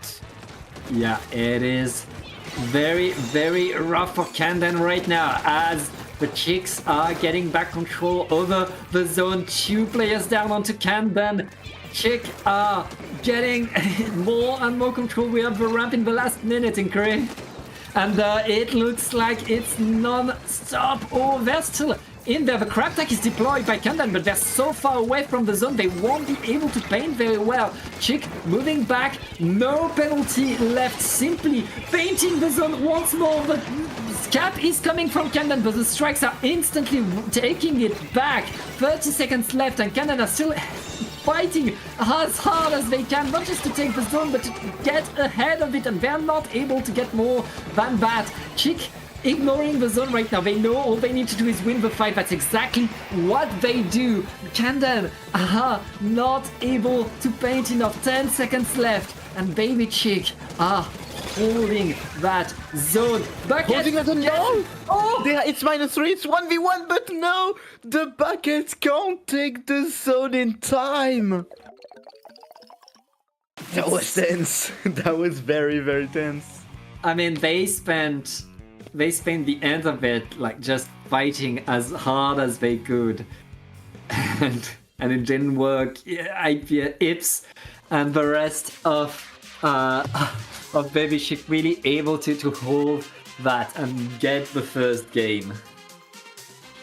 Get the first game, but Camden isn't out for Camden. They still have like 4 matches to play, 4 games, and they will have some opportunities to come back. Going into Scorch Gorge on zone, it's not a map we see a lot at all, because there's this huge block on the mid, completely blocking the side for charges and blocking the paint also. Yeah, it is very much a unique map that Camden likes to have in their map list. They like knowing that you are a team that practices together, that has a specific plan for this map, gives you really an edge when you go against a pickup like Baby Chick. Now we'll see how they're able to do same comp brought by Kandan. Baby Chick bringing a Luna Blaster. They'll have a Zipcaster of their... that's going to be the Zipcaster this time. Yep, Zipcaster and pretty similar component. Oh, we do have a Luna, yeah, on the side of Caltech, as you said. I mean, that Luna is going to be able to make some huge move below the ledges, but for the moment, they need to find a way in. They get the kill on Punchy, but get punished instantly by the bucket. It's -2 apiece. And still control for Condon. Oh, nice kill! The Zuka is out. And right now, it's Kandan really holding the zone. Chick are able to paint their way back into the drop, back onto the zone, but it's so rough to capture the zone. They're able to do it though. They're able to get the cap, but it's so important. Now they activate the tactical up, but they are surrounded by a crab tank. The Luna is going to be punished as everybody from Kandan are absolutely surrounding the zone. Everybody's fighting each side, and the penalty was applied. Kandan is back in control. Kandan's back. Punchy is already there below that ledge to make some pressure. Charging the crab now, and it's Mitsuba, sorry, below that right ledge. Oh, getting the kill on Nick. The Booyah is ready, and it's still going down for Kandan. They have everything they need, everything they want to keep that pressure going. No player is going down. That's the power of a good blaster and a good machine right there, applying so much pressure onto that ledge. Chick waiting for the opportunity. They have the strikes ready. Caltech is going in with a Luna. Here comes the strikes, but Booyabom to counter it. The zone was not even neutralized, and two players down make that free. That's Kandan holding the zone and getting the 100 points for a KO. That was a quick game and such dominance from Kandan. Just holding the ground and holding that ledge, making like Baby Chicken completely unable to drop and even try to take back the zone. That's control. That's how you do it. Really, right there, Kandan showing why they chose this map on their list. They had a plan. They knew that unless you're very coordinated, unless you have yourself made a plan with your teammate here, they're going to beat you. And that double, like the combination of the S-Blast and the machine, is so dangerous under that ledge. Yeah, but we're going to remember that, I mean, pretty similar, because you have to take control of the ledges on main combat. But at the same time, there are a lot of flank options. There are a lot of ways to move around the zone. You have the block, the plat, etc. So blasters are going to be very useful, but I mean, Spatanas are also very good, and you can fly a lot with the caster on this one. Yeah, there's a lot that can be played. There's a lot that can be done. This is one of these classic map modes of Splatoon throughout the ages. Where you have so many different ways to play, and that's kind of the opposite of Scorch Gorge. Scorch Gorge you almost never see. Macomart you see all the time. These teams know how to play it, and now it's and by the way, both of these teams chose to play on this map mode, which is kind of showing how it's universal, and we'll see what kind of weapons these teams bring. I feel like Chick are going to have to find an answer to Kandan's insane ledge pressure. Yeah, let's see how it goes. I mean, both teams still preparing, but the big what is going to be about the comps. Like, we know each team has pretty similar comps throughout the games, but at the same time, they have a lot of diversity. They can pick Slarge, they can pick Wiper, Stamper, Blaster. Yeah, a lot that can be done, and let's see that, and it's pretty much the same comp, and the Wiper is coming back on the side of Baby Chick. Yeah, very interesting. Still the Wiper coming back, as you said. The Ultra Stamp is going to go, but already -2 and already huge play by Baby Chick. Mitsuba is a bit alone with Bake on the back. Nick trying to make it work here on that left side, taking control of the plat. Mitsuba again, I mean, completely stuck on that back. Yeah, the fight is still going 2 versus 2. As Kanden is trying to get back onto that zone, the Booyah Bomb is going to allow a pick right here. And the zone is almost taken, but only neutralized. Very nice respawn by Baby Chick, who are now past the 50 points and still scoring, Inquiry. Still scoring, and they weren't... I mean, they were menaced by Kanden coming back, but in the end they managed to get a good defense. Kanden trying to get that zone. IPS a bit here trying to turf. The bucket on the left side, taking control of the plat. Maybe it's time for Kanden to inflict that penalty, but Baby Chicken are still there fighting. The fighting is still going indeed, as a very nice plat right there. But Baby Chicken are back onto the zone. They lose 2 players as they tried to push, but they used a lot of resources just to get back onto the zone. And now Kanden are punishing, getting the zone back. Not much penalty is applied because, I mean, Kanden didn't have much yet, but now Punchy with the crab tank ready will very much be in position to deny the next push. I mean, you can deny the next push, but what can you... Oh, you can take the slasher, my bad. I was about to say the slasher can be a very, very strong counter. Taking the kill on Devin, and it's full control now for Kanden.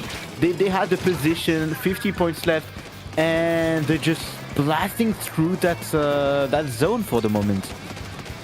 Yeah, and Kanden, no penalty. Very good hold right there. Are looking to get the lead. All of Chick have their specials ready. They will let the lead be taken, but they will also answer by going onto the zone. But they're not able to apply penalty yet. They lose their slasher. They lose 2 players, and Kanden are going to get this game. Kanden just still so strong at just keeping the objective when they have it. Like, they can't let go of it. They just don't.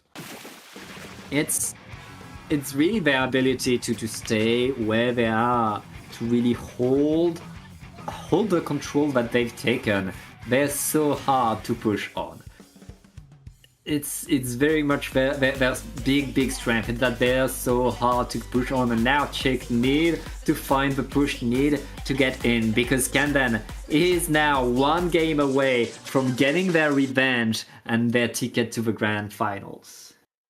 Yep, they're very close to it, and everything will be decided on Robo Ramen. Can Baby Chick go back to the high end of the bracket?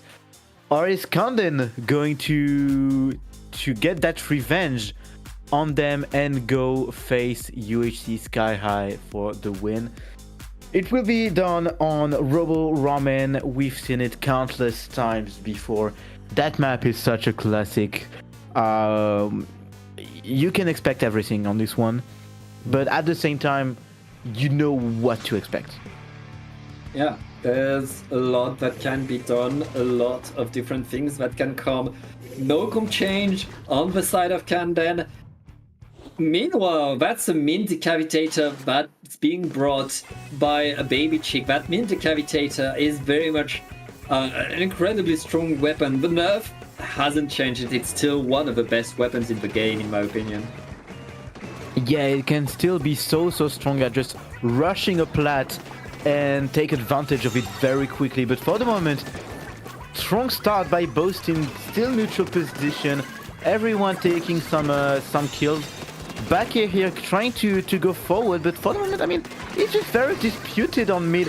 Oh, we have a huge bubbler, enabling Baby Chicken to take control of that mid and push Kanden back. Yeah, that bubble does so much for your team. But now here comes the counter push by Kanden, as Punchy is forced to dodge all the specials that Chick is throwing at them. Chick are able to hold the zone right here, and with 2 players down, the Booyah Bomb is not going to find much. It looks like Chick are keeping the zone and forcing Camden to be a bit more desperate in the next push. It's going to be hard. I mean, they are still hanging to that lead and to that zone. They have the opportunities to make a huge play here, and Camden are just struggling to go in this time. Yeah, Camden not able to capture. They can punish the Decapitator though, which will allow them to get back control over the zone. 19 is a big lead for Chick, but So with it's a delay wipeout. Oh! It's only the machine left for Camden right there, and Chick are back in control. Back in control, but already getting splattered. Oh, nice shot by Devin to cancel that crab. And that's still more control for Chick. Just not that much penalty left. Camden need to prepare a push there. They activate Tacticular. Now can they get more than that? Punchy trying to get the aggro, trying to get the paint onto the zone. Can they get onto the zone enough? Yes, they're gonna get the zone right there. Camden keeping themselves in the game and forcing Chick out. Forcing Chick out, and that's where we know Camden can make the difference, but they are getting splatted again. Mitsuba falling against Caltech. Caltech just again rushing in with that Decapitator. Zuka is out for the machine, but it's still very hard for Camden to take control of that zone. They have they don't have a lot of option. Punchy is here to try and take some kills, but no kill for the moment. Yeah, and we see more of a fight.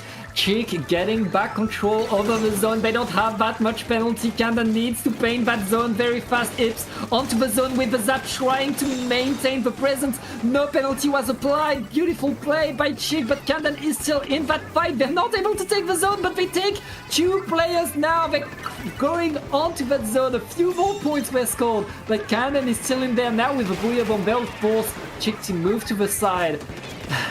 Camden back in control now. Can they hold that zone? I mean, Baby Chick forced to go to the side, but not forced to go down. They are still very much ready to take that fight and earn that zone back. Devin with a good position here, but just still going forward. Oh, never mind. That is huge.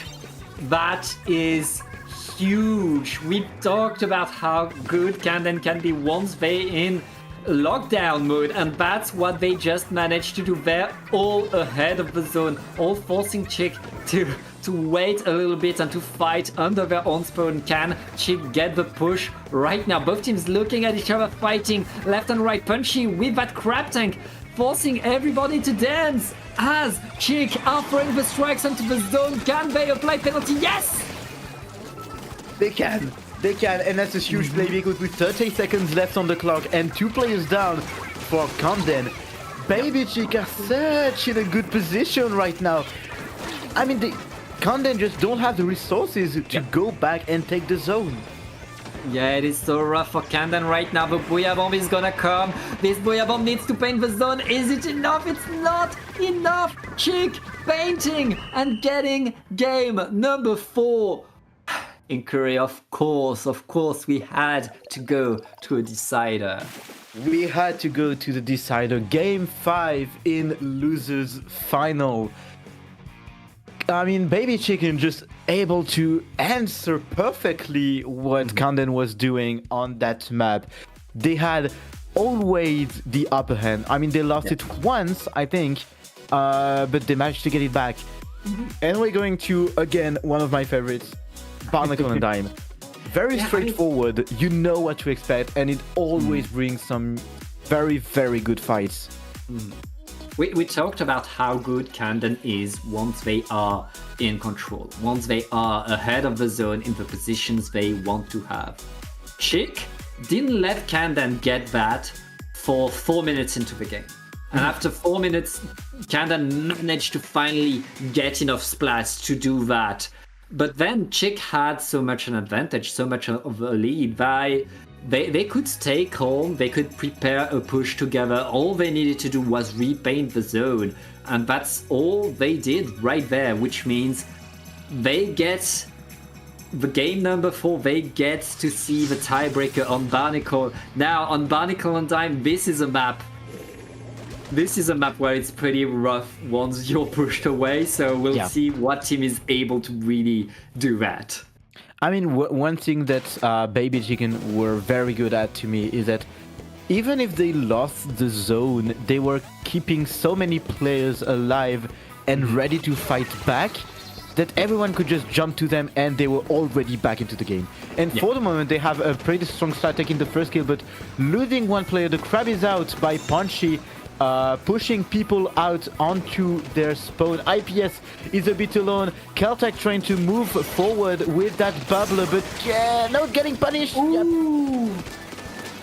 That's a lot of punishment right there. Kandan able to get the splat, a huge splat by Bakim, winning the sniper duel with a surprise. Caltech going in with the decap. Caltech! Oh! Completely Caltech with the triple splat! Oh! One move by the Decapitator and your team is suddenly in control of the map. Now Kandan need a push onto the zone. They need to push, and Baby Chicken are in control of the lead, but they lost 2 players, and that's the way to move in for Camden. They take the zone, they inflict the penalty, but Caltech again! Caltech again with the -3! What is that Decapitator? Non-stop action, non-stop flat, incredible plays. Incredible plays, but sadly it's not enough. Bakke was able to make the teammates jump back because they were under the tactical effect, and now Camden have the lead and have all the positions they need. Baby Chicken don't even have the weapons to go back. They have the strikes, but they need to be in position to go with those strikes. Ooh. Well, they have the zone almost. Yes, they painted. We are back to a fight for neutral as both teams are trying to get the edge against the other. Punchy with the crab tech, but the crab tech is in front of a bobbler and countered, of course, by the Decapitator. Both teams now fighting as hard as they can. Mitsuba able to booyah bomb to their feet. But it looks like Jake in that neutral are still not scoring good points into that zone. They didn't get the lead, but they get a few more points. Get a few more points, but Camden 180 by Mitsuba, but IPS gets the better of them. And it's back to control for Baby Chicken. They have the zone, but look at the players already going down, and Camden already up to defend. No, losing 2 players. Davin is in a great position to defend, but Mitsuba is already ready. Oh, nice shot on Bakke, and it's the lead for Baby Chicken onto that game 5. Yeah, it is the lead right now, but Camden is back onto the attack. They're able to paint the zone. They're not able to apply penalty, but Decapitator is going to be punished. That is so important if you're Camden to punish that decap, as the rest of the team is there, but Camden painting the zone, getting a bit more time into this gaming crew. Yeah, but I mean, look at Baby Chicken already ready. Caltech tried to go forward. It was a bit of a miscall here. I think they were completely alone. So yeah, desperate move. And for the moment, I mean, Camden are going down. It's, it looks like Baby Chick are back in control and getting the delayed wipe to get, that's the delayed wipe by Ips right here. Baby Chick are in control ahead of the zone and can then need another big push and inquiry. There isn't that much penalty. Not that much penalty, as you said, only 5 ticks left, and it's going to be 22 points to go down. -2 a bit, it's -3. Punchy making some good work here. They need to take the zone and they have full advantage. It is a bit alone here. The cooler is going to be put down. So players will have a way to rush pretty safely, but ooh, Camden able to take control right here, able to punish Chick for getting in there a bit too hasty, but the strikes are gonna come, applied penalty again. Real less than 40 seconds left into this game, and Camden are fighting to keep their presence near the zone. Bazooka is coming, is not finding anyone. That is a punish. Camden not able to take control. Not able to take control, and look at Baby Chicken, they are all behind that zone, ready to take action, but Punchy with the crab menacing Devin. Devin completely forced to go back. Mitsuba trying to rush, but with 10 seconds left and only the sloshing machine ready, is going to go to Baby Chicken, finding that reverse sweep onto Camden. And huge play, and they have their spot to grand finals. Yeah, they are going to grand finals to fight again against UHC Sky High. They get their rematch. We'll see how they're able to do what. An incredible setting, Cree. Incredible sets. That was, I mean, huge display of control by Camden, but they lost it in the last few games, and it completely reversed. Like this last few games, it was really Baby Chicken able to like keep control of the zone. And again, if they go down, they still have like 2 players left, and they can just come back right into it, because I mean, those 2 players put up a hell of a fight. Yeah. There was so much fight between these 2 teams, but in the end, Chick able to pull through, which means we're going to take a short break, the final break before grand finals. Don't go anywhere. And just before grand final, we have a small announcement to make regarding what will be coming. We'll just see you after this announcement. Just enjoy.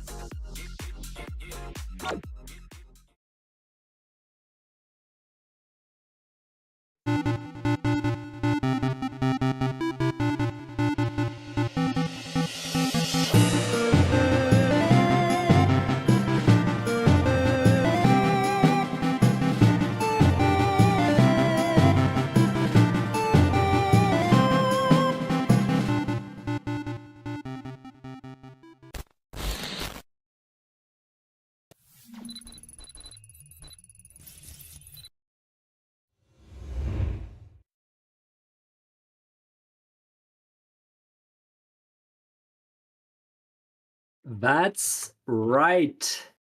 We will have Triton-Cup 100 with a special, unique badge that no team has ever had before, and that we won't bring back for probably 4 more years, of play. So you can expect that badge to be very much coveted. Because we like to give back.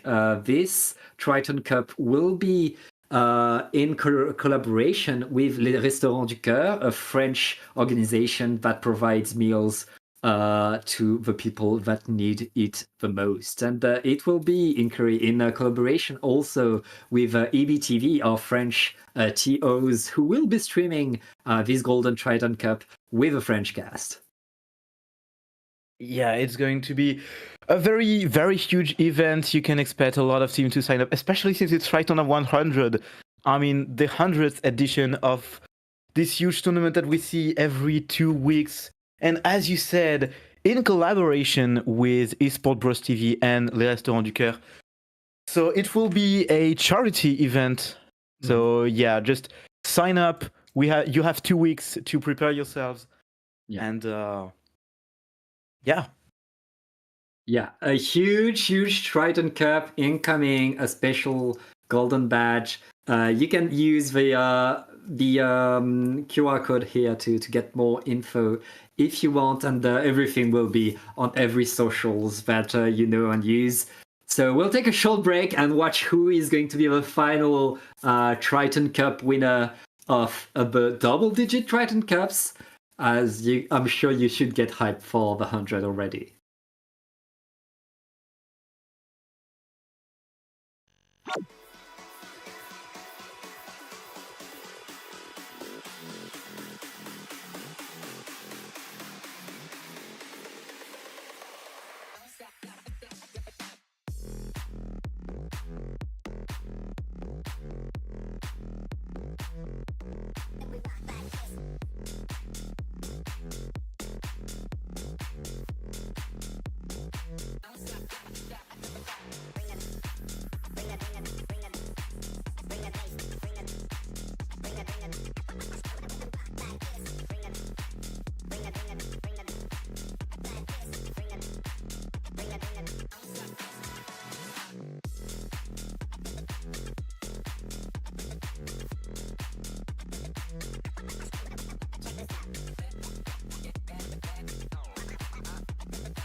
And welcome back to the grand final of this Triton Cups 99. I am Pat again with Inquiry, and we are getting a rematch of the winners final. It's going to be UHC Sky High on the winner's side going against a poor baby chicken.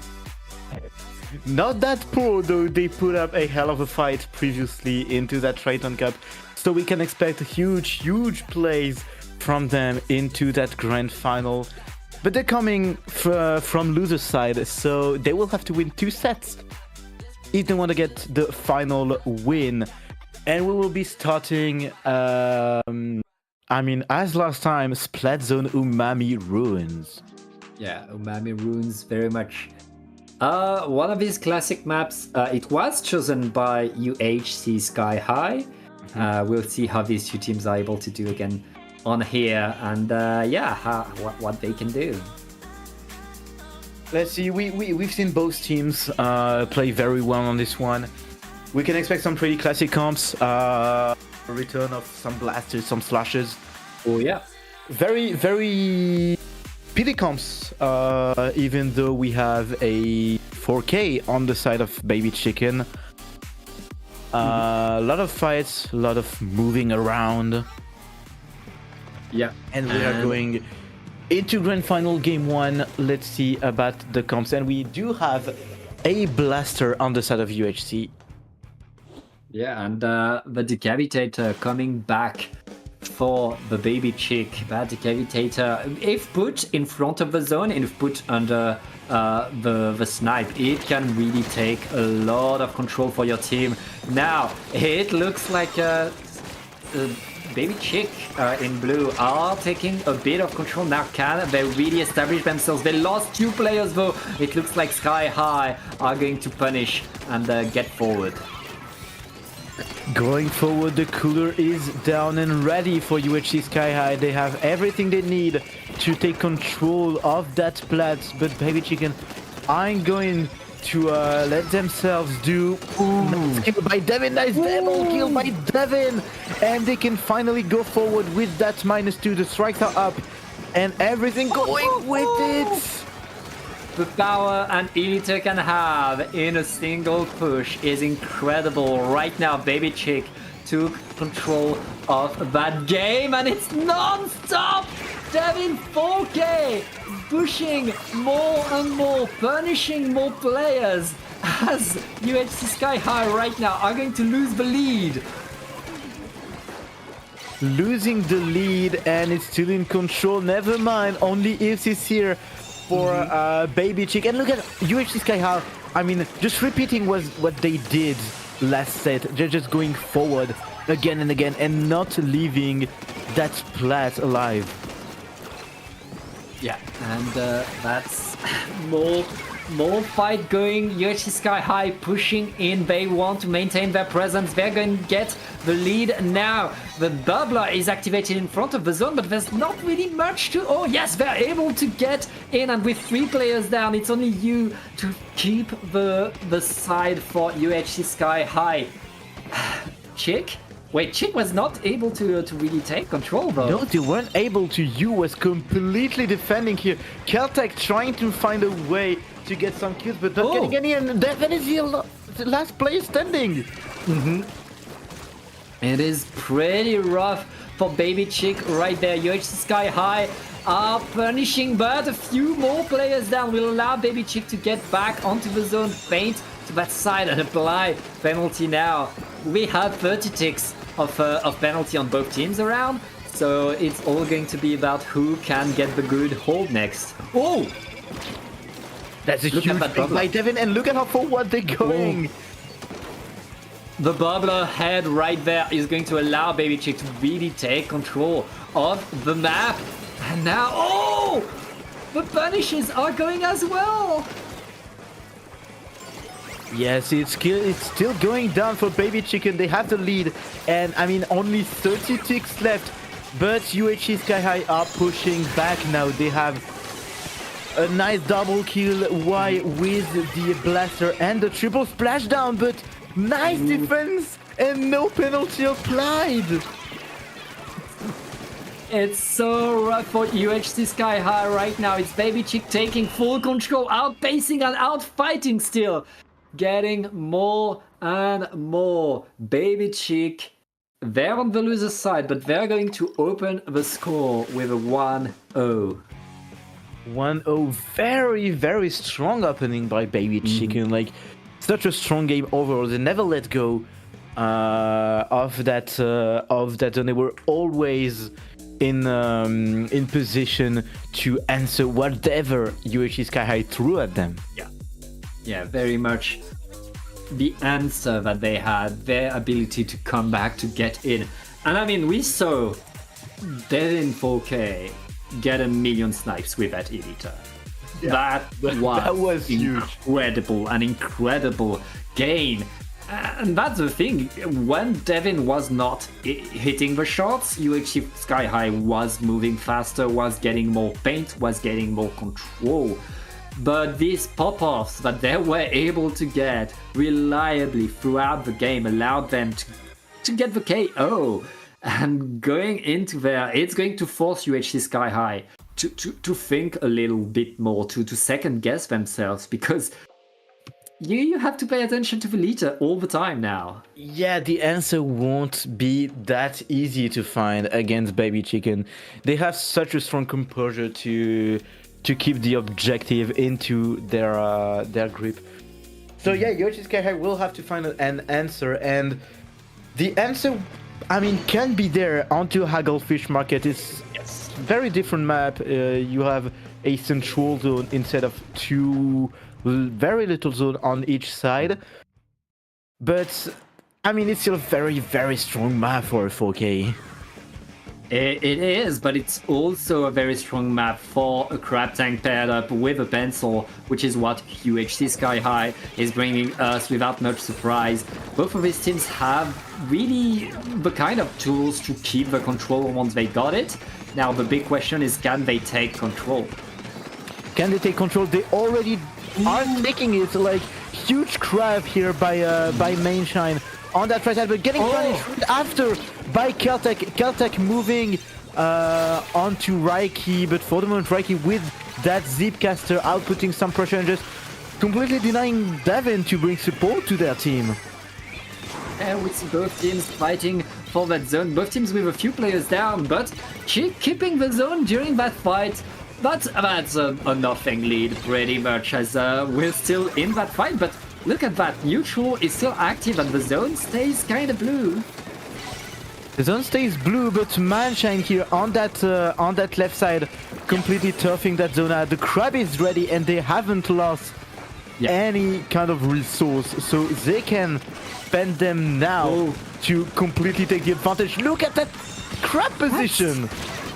That's a huge crab, but the crab is punished by the Elita. And right now, we have a Baby Chick taking the control with 2 players advantage and pushing forward. 2 players pushing forward. Blaster is forced to move out and to jump. Reiki here going forward against Nikki on the right side. The Zipcaster is ready and will be sent. Oh, a huge godsend! No zip casting for you right there, and another one just to seal the deal. Both teams back to neutral, back to painting the zone. Neither team has really been able to lock the other team away. As I say that, the big bubbler is deployed in front of the zone, and that's going to force the crab tank on the side of UHC Sky High as Caltech is punished. Yeah, Caltech very much punished. No real option. You is alone though. You is completely alone, completely blocked by Nick's Slosher. That's going to be a huge play for Baby Chicken. They have everything, less than 50 points to go by. Yeah, it is huge right there. Baby Chick holding that zone, making more and more points. It's 2 players down onto Sky High. One of them is a blaster and can't paint. Yu is way too far from the zone to paint anyways. Just 15 ticks left. Can the Sky High get onto the zone? Baby Chick are so strong, but they lose 2 players. They get the zone back. They get the zone back, and they get that game too. And they are already on the verge of going to bracket reset. That's the big thing about playing in a Splatoon tournament facing the same team twice. You can make a statement and beat a team that's a lower seed than you. It's something else to do it twice. And right now, Baby Chick, they learned from winners finals. They're coming in stronger. They're coming in with more speed. They're coming in with more fight. Their shots are more precise than ever. And they're up 2-0. Up 2-0, and that's a huge thing. But I mean, as you said, they will have to beat UHC Sky High twice if they want to get that win, if they want to get that tournament. Yeah. For the moment, they have the momentum. They completely have it, and UHC Sky High are in a complete disadvantage and not in a great position to come back from. Yes. But we're going to Robo Ramen, and we've seen UHC Sky High do, I think, a very strong game on Robo Ramen last set. So let's see if they can repeat it. Yeah, we'll see how these two teams can do. Now, it's funny because Baby Chick in winners finals, they were switching up comp. They were trying every wiper, they were trying hammers. Now they're locked into this one comp that they've played for this whole finals, and it's been working so well for them. Look at that, they already got 2 splats and make that 3, and they're taking control over the zone. But Nick is alone right there. What an answer by Sky High, who are getting the delayed wipe to take back control of the zone right away. Take control back right away, and for the moment, Baby Chicken aren't in such a good position. They just lost every possible players, and they are stuck into that spawn. It's taking the kill onto the Splatna's Temper, but now they have to come back, and they are just not in a great position. Reiki continuing to get the kills on Caltech and continuing to get the control over that mid and over that zone. Devin is the only one in position for the moment, and the ticks are going down. The ticks are going down indeed. Sky High were able to get a good push, but now all of Chick are around the zone fighting for it, and they're pushing them away. Very nice tactical right there, but oh, well, Sky High are all around the zone taking control. Taking control, losing few players, but I mean just keeping that control, keeping everyone around. Such a strong show of dominance for the moment. UHC Sky High just don't let go.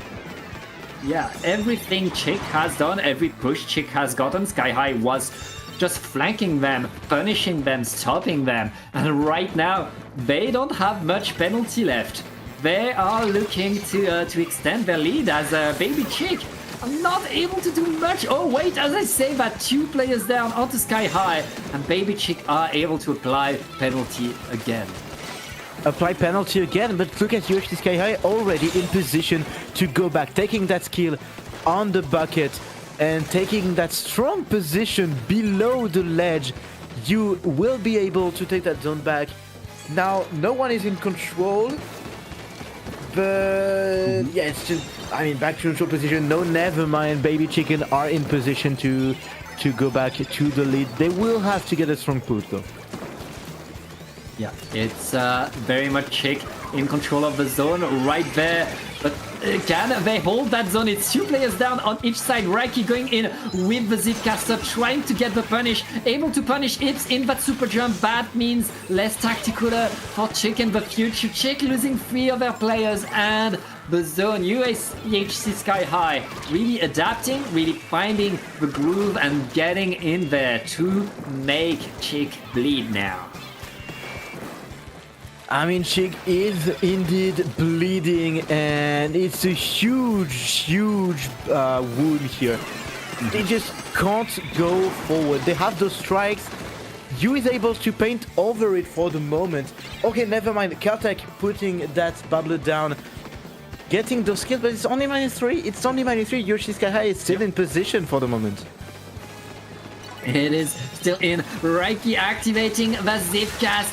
creating so much chaos, getting punished though. Very nice punish, but can Chick take the zone back right now? Yes, it looks like they are getting on to there.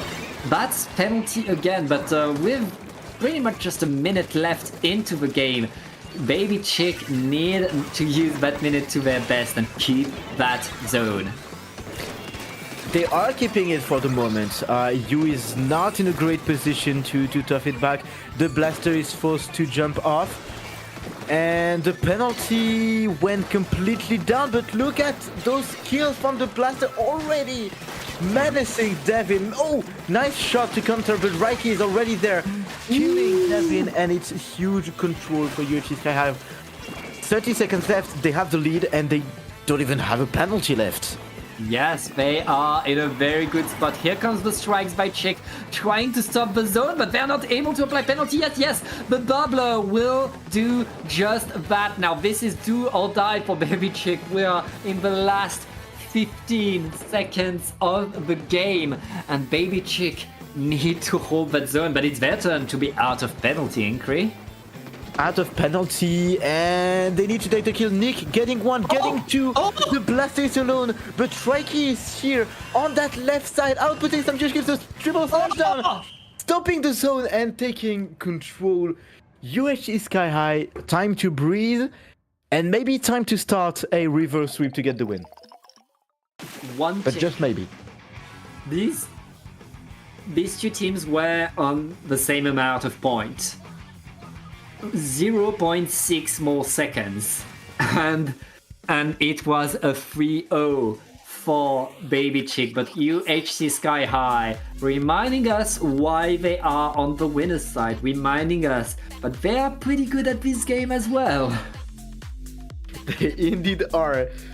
Let's see how it goes now, because from a very flat map like Robo Ramen with a lot of flanks, yeah, to Brine Water Spring, which is very much the opposite. Yes. Yeah, change of pace, change of game.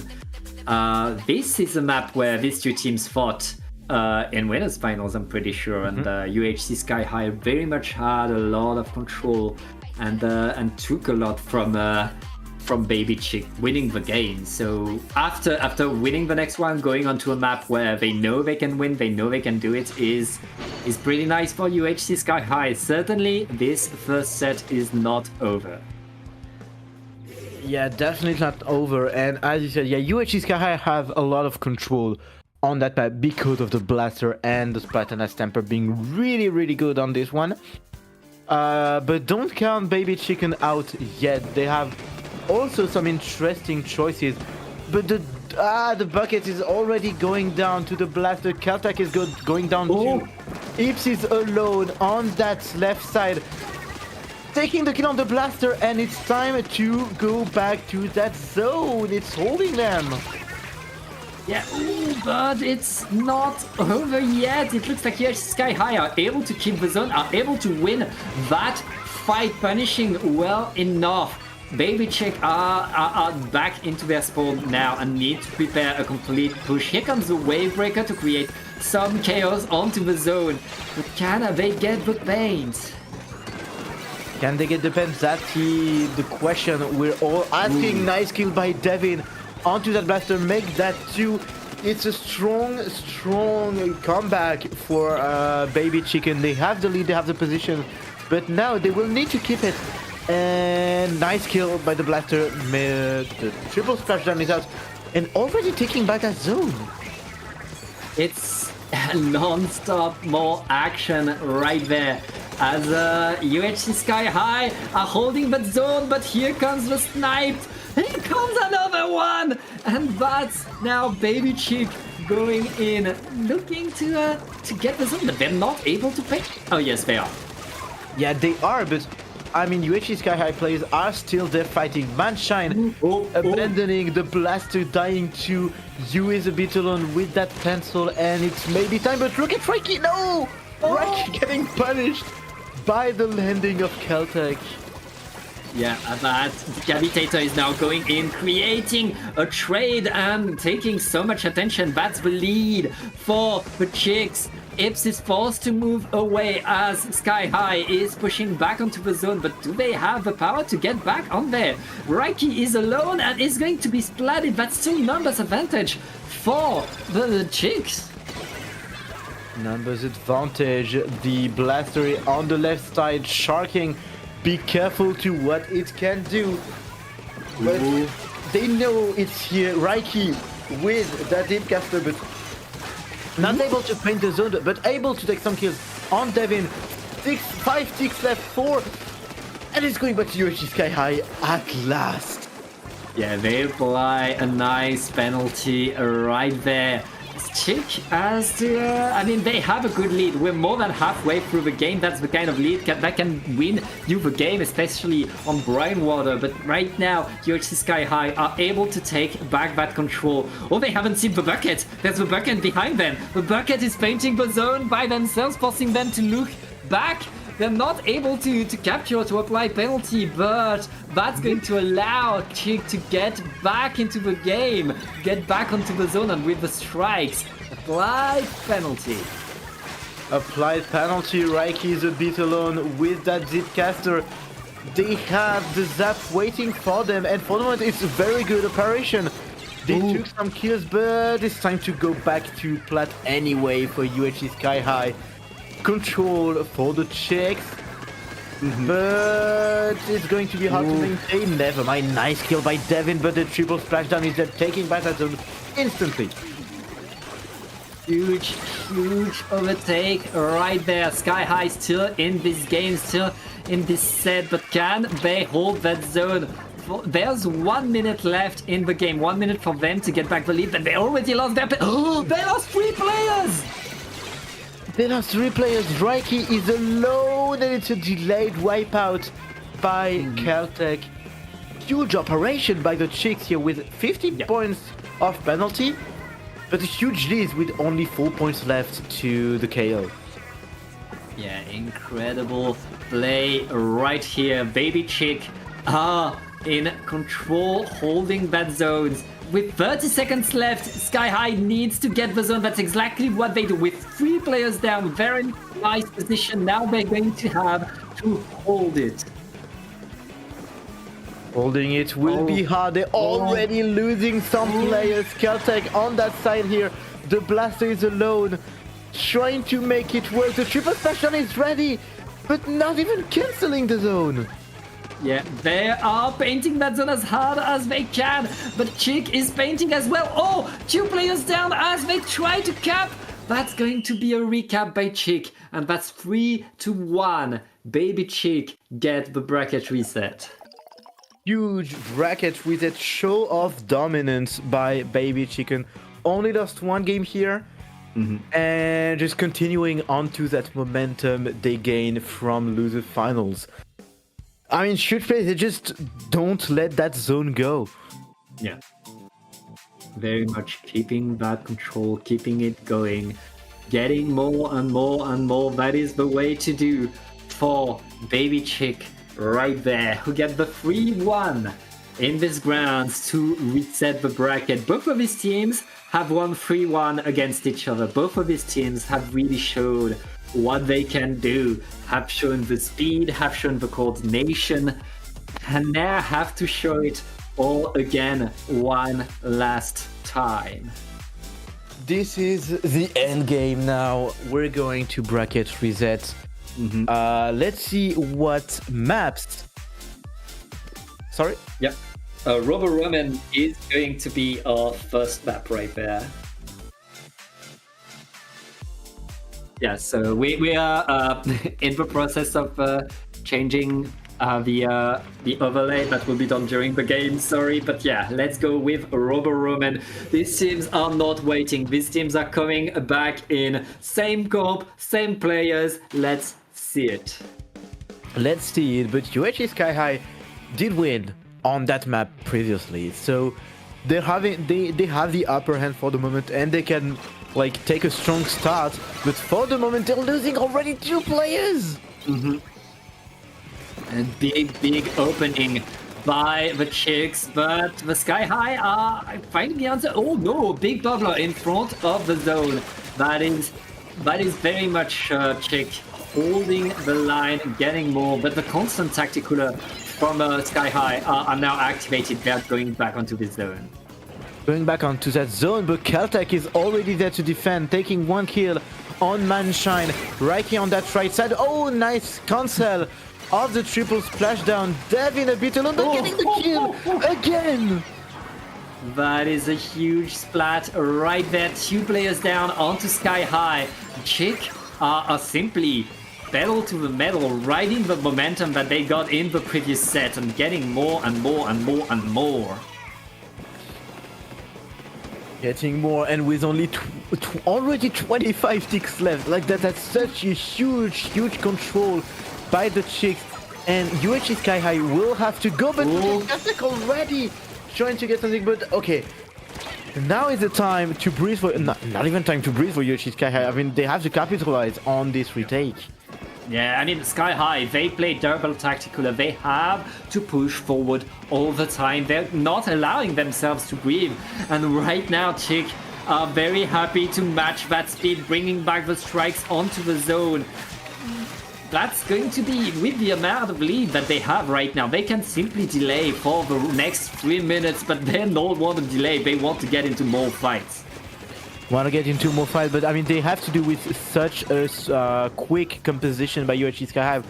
Yeah. Of course, they will have to fight every time. Devin here onto that plat, onto that snipe.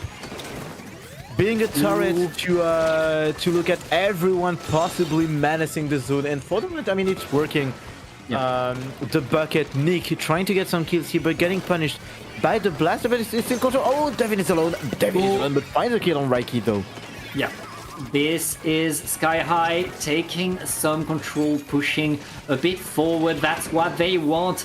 As can they delay the next push by Chick? Chick so good at getting in. Look, they're already back on their platform with strikes and ready to paint that zone. Oh, yeah, they're gonna get it. Behind.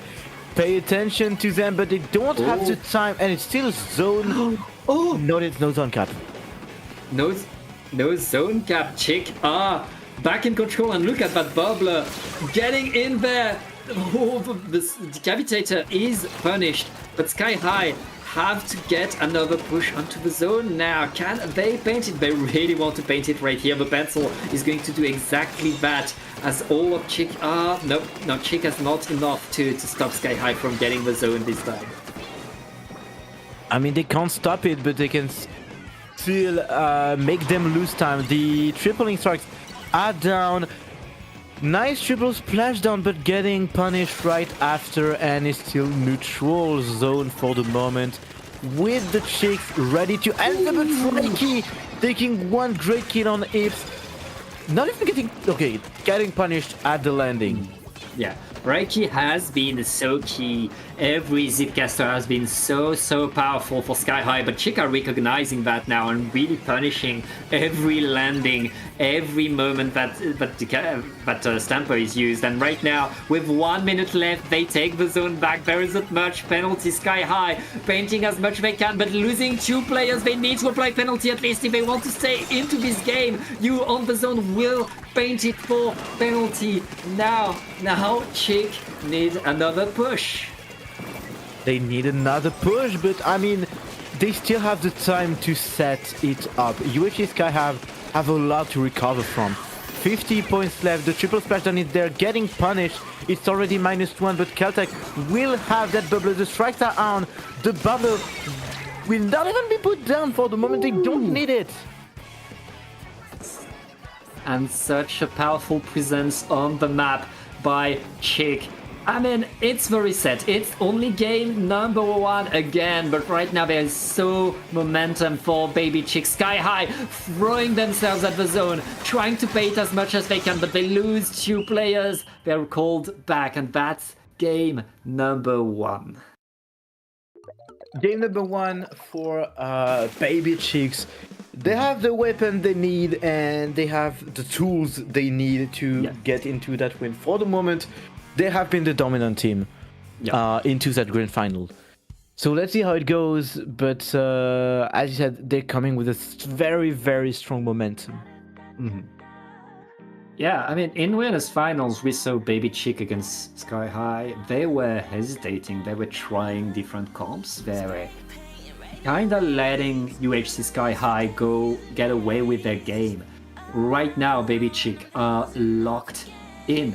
They know what they want to do. They know how to do it, and they punish UHC Sky High every step of the way. Yeah, they know what to do, and we're again going back to a map we've just seen. Brightwater Springs. We've seen a very, very dominant game on Brightwater by Baby Chicks.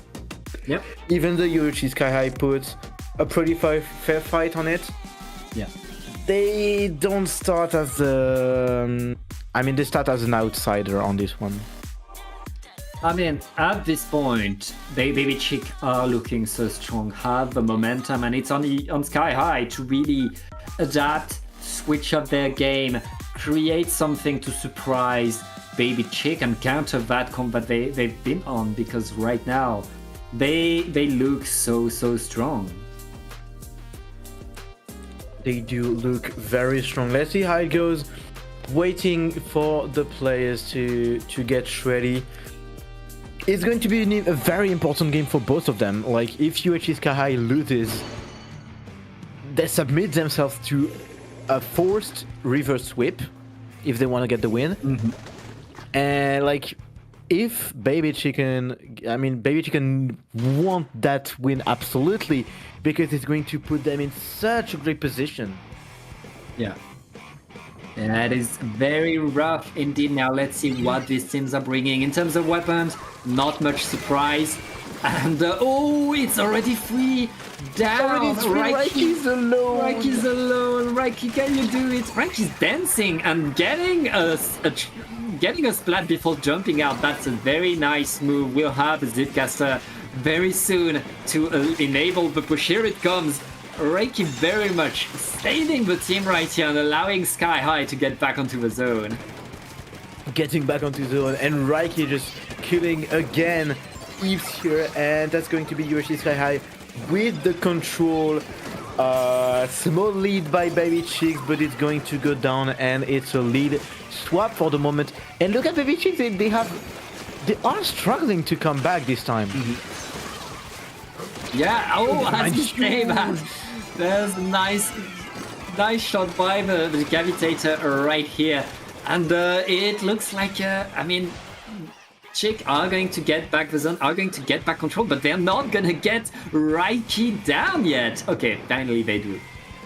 Raiki is just surviving with everything they have this game. They just don't want to let their teammate down. For the moment, Caltech is still going to go forward, but Raiki menacing them for the moment.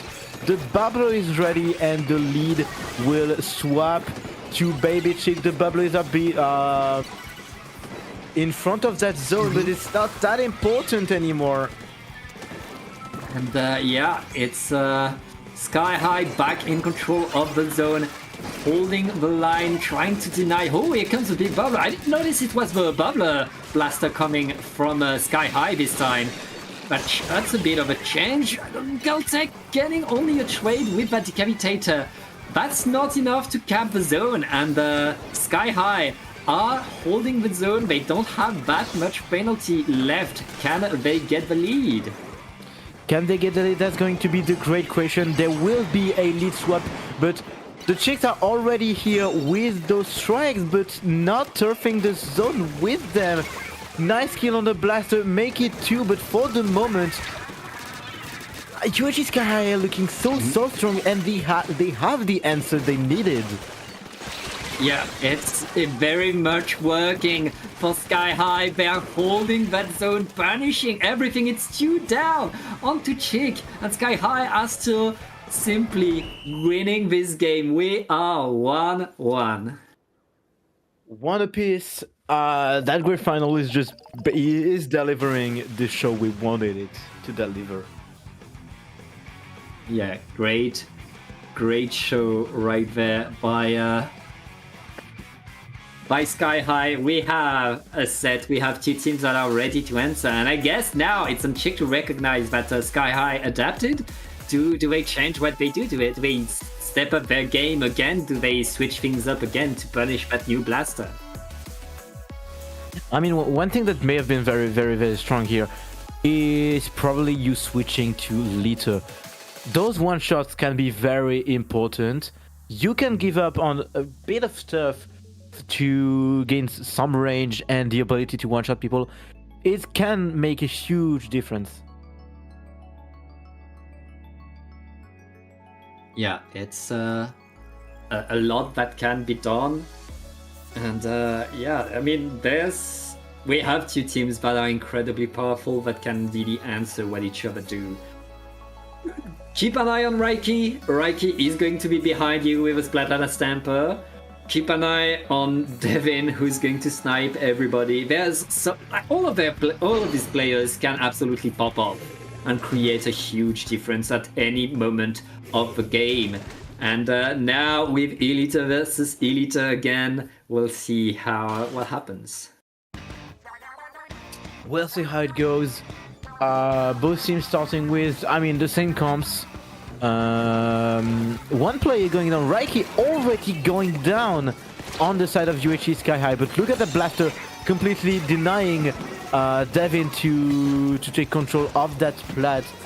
And it's a strong start for both teams, but for the moment it's hard on UHC Sky High. Yeah, ooh, and here comes the splat as well. The bubbler is not going to help much, and Sky High are forced to prepare a push now, but they're already getting the splat. They need to get to push forward. Of course, they're going to be a fast answer with a wave breaker thrown on top of the zone. Oh, nice kill by Devin here. That's a huge one to take back control. It's -3. Can be a delayed wipeout, but the player is still standing for the moment. The Chicks are in control for the moment. Devin watching that left side. They have the special they need. Like, they have two specials if they want to defend. So they are in a very, very good shape for the moment. Caltech, again, with a very aggressive positioning here, taking the kill on the blaster. Ooh. And with 45 points left, two players went down for the Chicks, but they are still holding that position. Yeah, I mean, Sky High able to repaint the zone. Can they hold it now? Both teams are fighting all around, trying to get control. Nick with that slusher, waiting to find the opportunity in. It looks like Sky High are going to push forward, take control over the stack and push things away. Pushing things away, but I mean, the Chickens are still there and they are keeping that, I mean, taking back that zone with the specials. Reiki making some great work, but getting punished at the landing. Devin here being a turret as always, but be careful about the flank from Manshine. Yeah, it is non-stop action, and it's you down onto Chick Sky High. Again, finding the answer, again, maintaining their presence, repainting the zone. And now, the big question is, can they push ahead of it? It doesn't look like they can yet. Ips is defending pretty well. Devin is forced to move out. No, he's fighting. How do you get a 1v1 short range with a Stamper? I mean, it's just Devin. And for the moment, I mean, UHC Sky High don't really struggle to stop the zone from going forward with Chicken. But they are really struggling to keep that zone, and that's a wipeout by the Chicken. And with 2 minutes left on the clock, 39 points left and a very, very short penalty.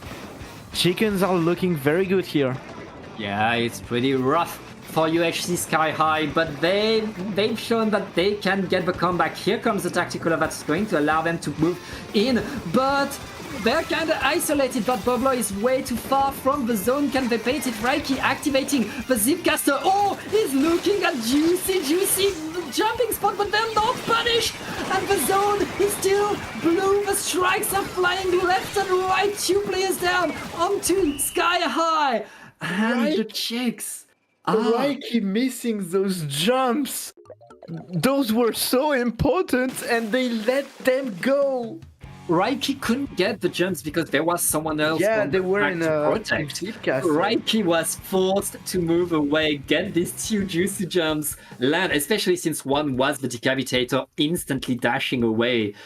That was almost an incredible comeback, but Chick shutting it down and are now 1 point away from being your Triton-Cup 99 champions. Yeah, and we're going back to, again, the classic of all the classics, Mahi Resort. I don't remember the results of that map previously. Let me get it back. It was a win for UHC Sky High. Okay, so good for Sky High, but again, I mean, these 2 teams have changed since the last time they played. These 2 teams are still evolving, are still learning, are still getting faster if that's possible. It's certainly not over. And again, going on to Mahi Resort, and after that, maybe it would be Barnacle. We have 2 very classic maps to end it. We have very much these 2 teams that have to fight on the known quantity to try to get the crown. That's going to be, I mean, again, a very important game, but this time it's match point and it's tournament point for Baby Chickens. And as you said, they have changed a lot. They switched from, I think it was Protean Stamper and Wiper, to a very, very solid Decapitator. Yeah, but Decapitator is really working that well for them. And they're producing a lot of results. But, I mean, UHC Sky High are still adapting, are still getting a lot. I feel like their new comp that allowed them to win on Brainwater wasn't very good for Makoma, but is likely to work better here in Mahi. So I hope Velita comes back from you. And it does. Yeah. It does. The blaster is still here. And we go back to Wiper. Oh! Back to Wiper for Caltech. Such an interesting pick. That's an interesting one, and that was rough for Chick when they brought it in winners finals. So seeing it coming back is pretty interesting right there. It looks like it's not working very well yet. UHC Sky High is taking control with a lot of splat hips. Is dancing around. Is going to be sent back to spawn as well. UHC Sky High takes first control. UHC Sky High with a very, very strong start. It's not working yet for the Chicks, but they are coming back. You is the last one standing. Oh, but getting the kill on Ips. What a splat right there. I mean, these snipers on this map are so important, and both teams have incredible snipers right there. Devin 4K establishing the control over the map, looking left and right, as Raiki activates the Zipcast and tries to go for the juggler. Yeah, going for the kill, but getting none out of it. I mean, the Chicks are looking very strong this time. Manshine trying to get the kill on Nick, but getting punished. Getting the trade, and that's a lead swap for the Chicken, and they still have some very good position there. Yeah, but every player had to super jump back in right now. It's a very hasty comeback from Chick. They're able to maintain control over the zone. That's incredible. And they get the zone fully back. No penalty applied. Devin was the only squid standing at some point and managed to get all the jumps securely in. UHC Sky High right now. They need to push right now. They cannot wait. They have to go. The tournament is on the line. They're on the zone with the blaster. The blaster is punished and only one. It's over. Oh, that was such a quick game, but such a dominant one by the Chicks, getting the tournament win after such a strong, like, it was 3-1s all the way between those two teams. It's, yeah. And I mean, these two teams showed us incredible games, but in the end, I guess the Wiper pick worked. I guess it was what Chick needed to counter the Editor on the other side to seal the deal. And yeah, incredible finals. That is Triton-Cup 99 going for the baby Chick. Yeah, very good run. GG's to all these players. GG's to Devin, Ips, Nick, and Tontor making a huge run. But no team really. I mean, every team had a very good run. UHC Sky High falling short, but very short. It was close. Nice performance by all teams. Thank you all for being there. Thank you all for playing. Thank you, Pat, for commentating with me, and thank you, CKK, for the stream. Yeah, wonderful observing work by CKK. And Inquiry, before we go, where can I find you on the internet? I mean, it's just written on your screen. Type Inquiry22. You'll find me pretty much everywhere. Even though I don't post a lot, you'll find me Twitter, Blue Sky, Twitch. Most of what I do though is done on the Inksouls social media. Just type Inksouls, YouTube, Twitch. You'll find it. What about you, Pat? You can find me mostly on Blue Sky at Pat Giorton. It's written on your screen right now as well. So yeah, thank you so much for watching us. And remember that in 2 weeks we have Triton-Cup 100 for a very good charity in collaboration with our French friends. And also a very special, unique badge that you can show to everybody and brag about it. So be sure to register for it. Be sure to watch. If you can't play, it's going to be awesome. Bye-bye. Goodbye.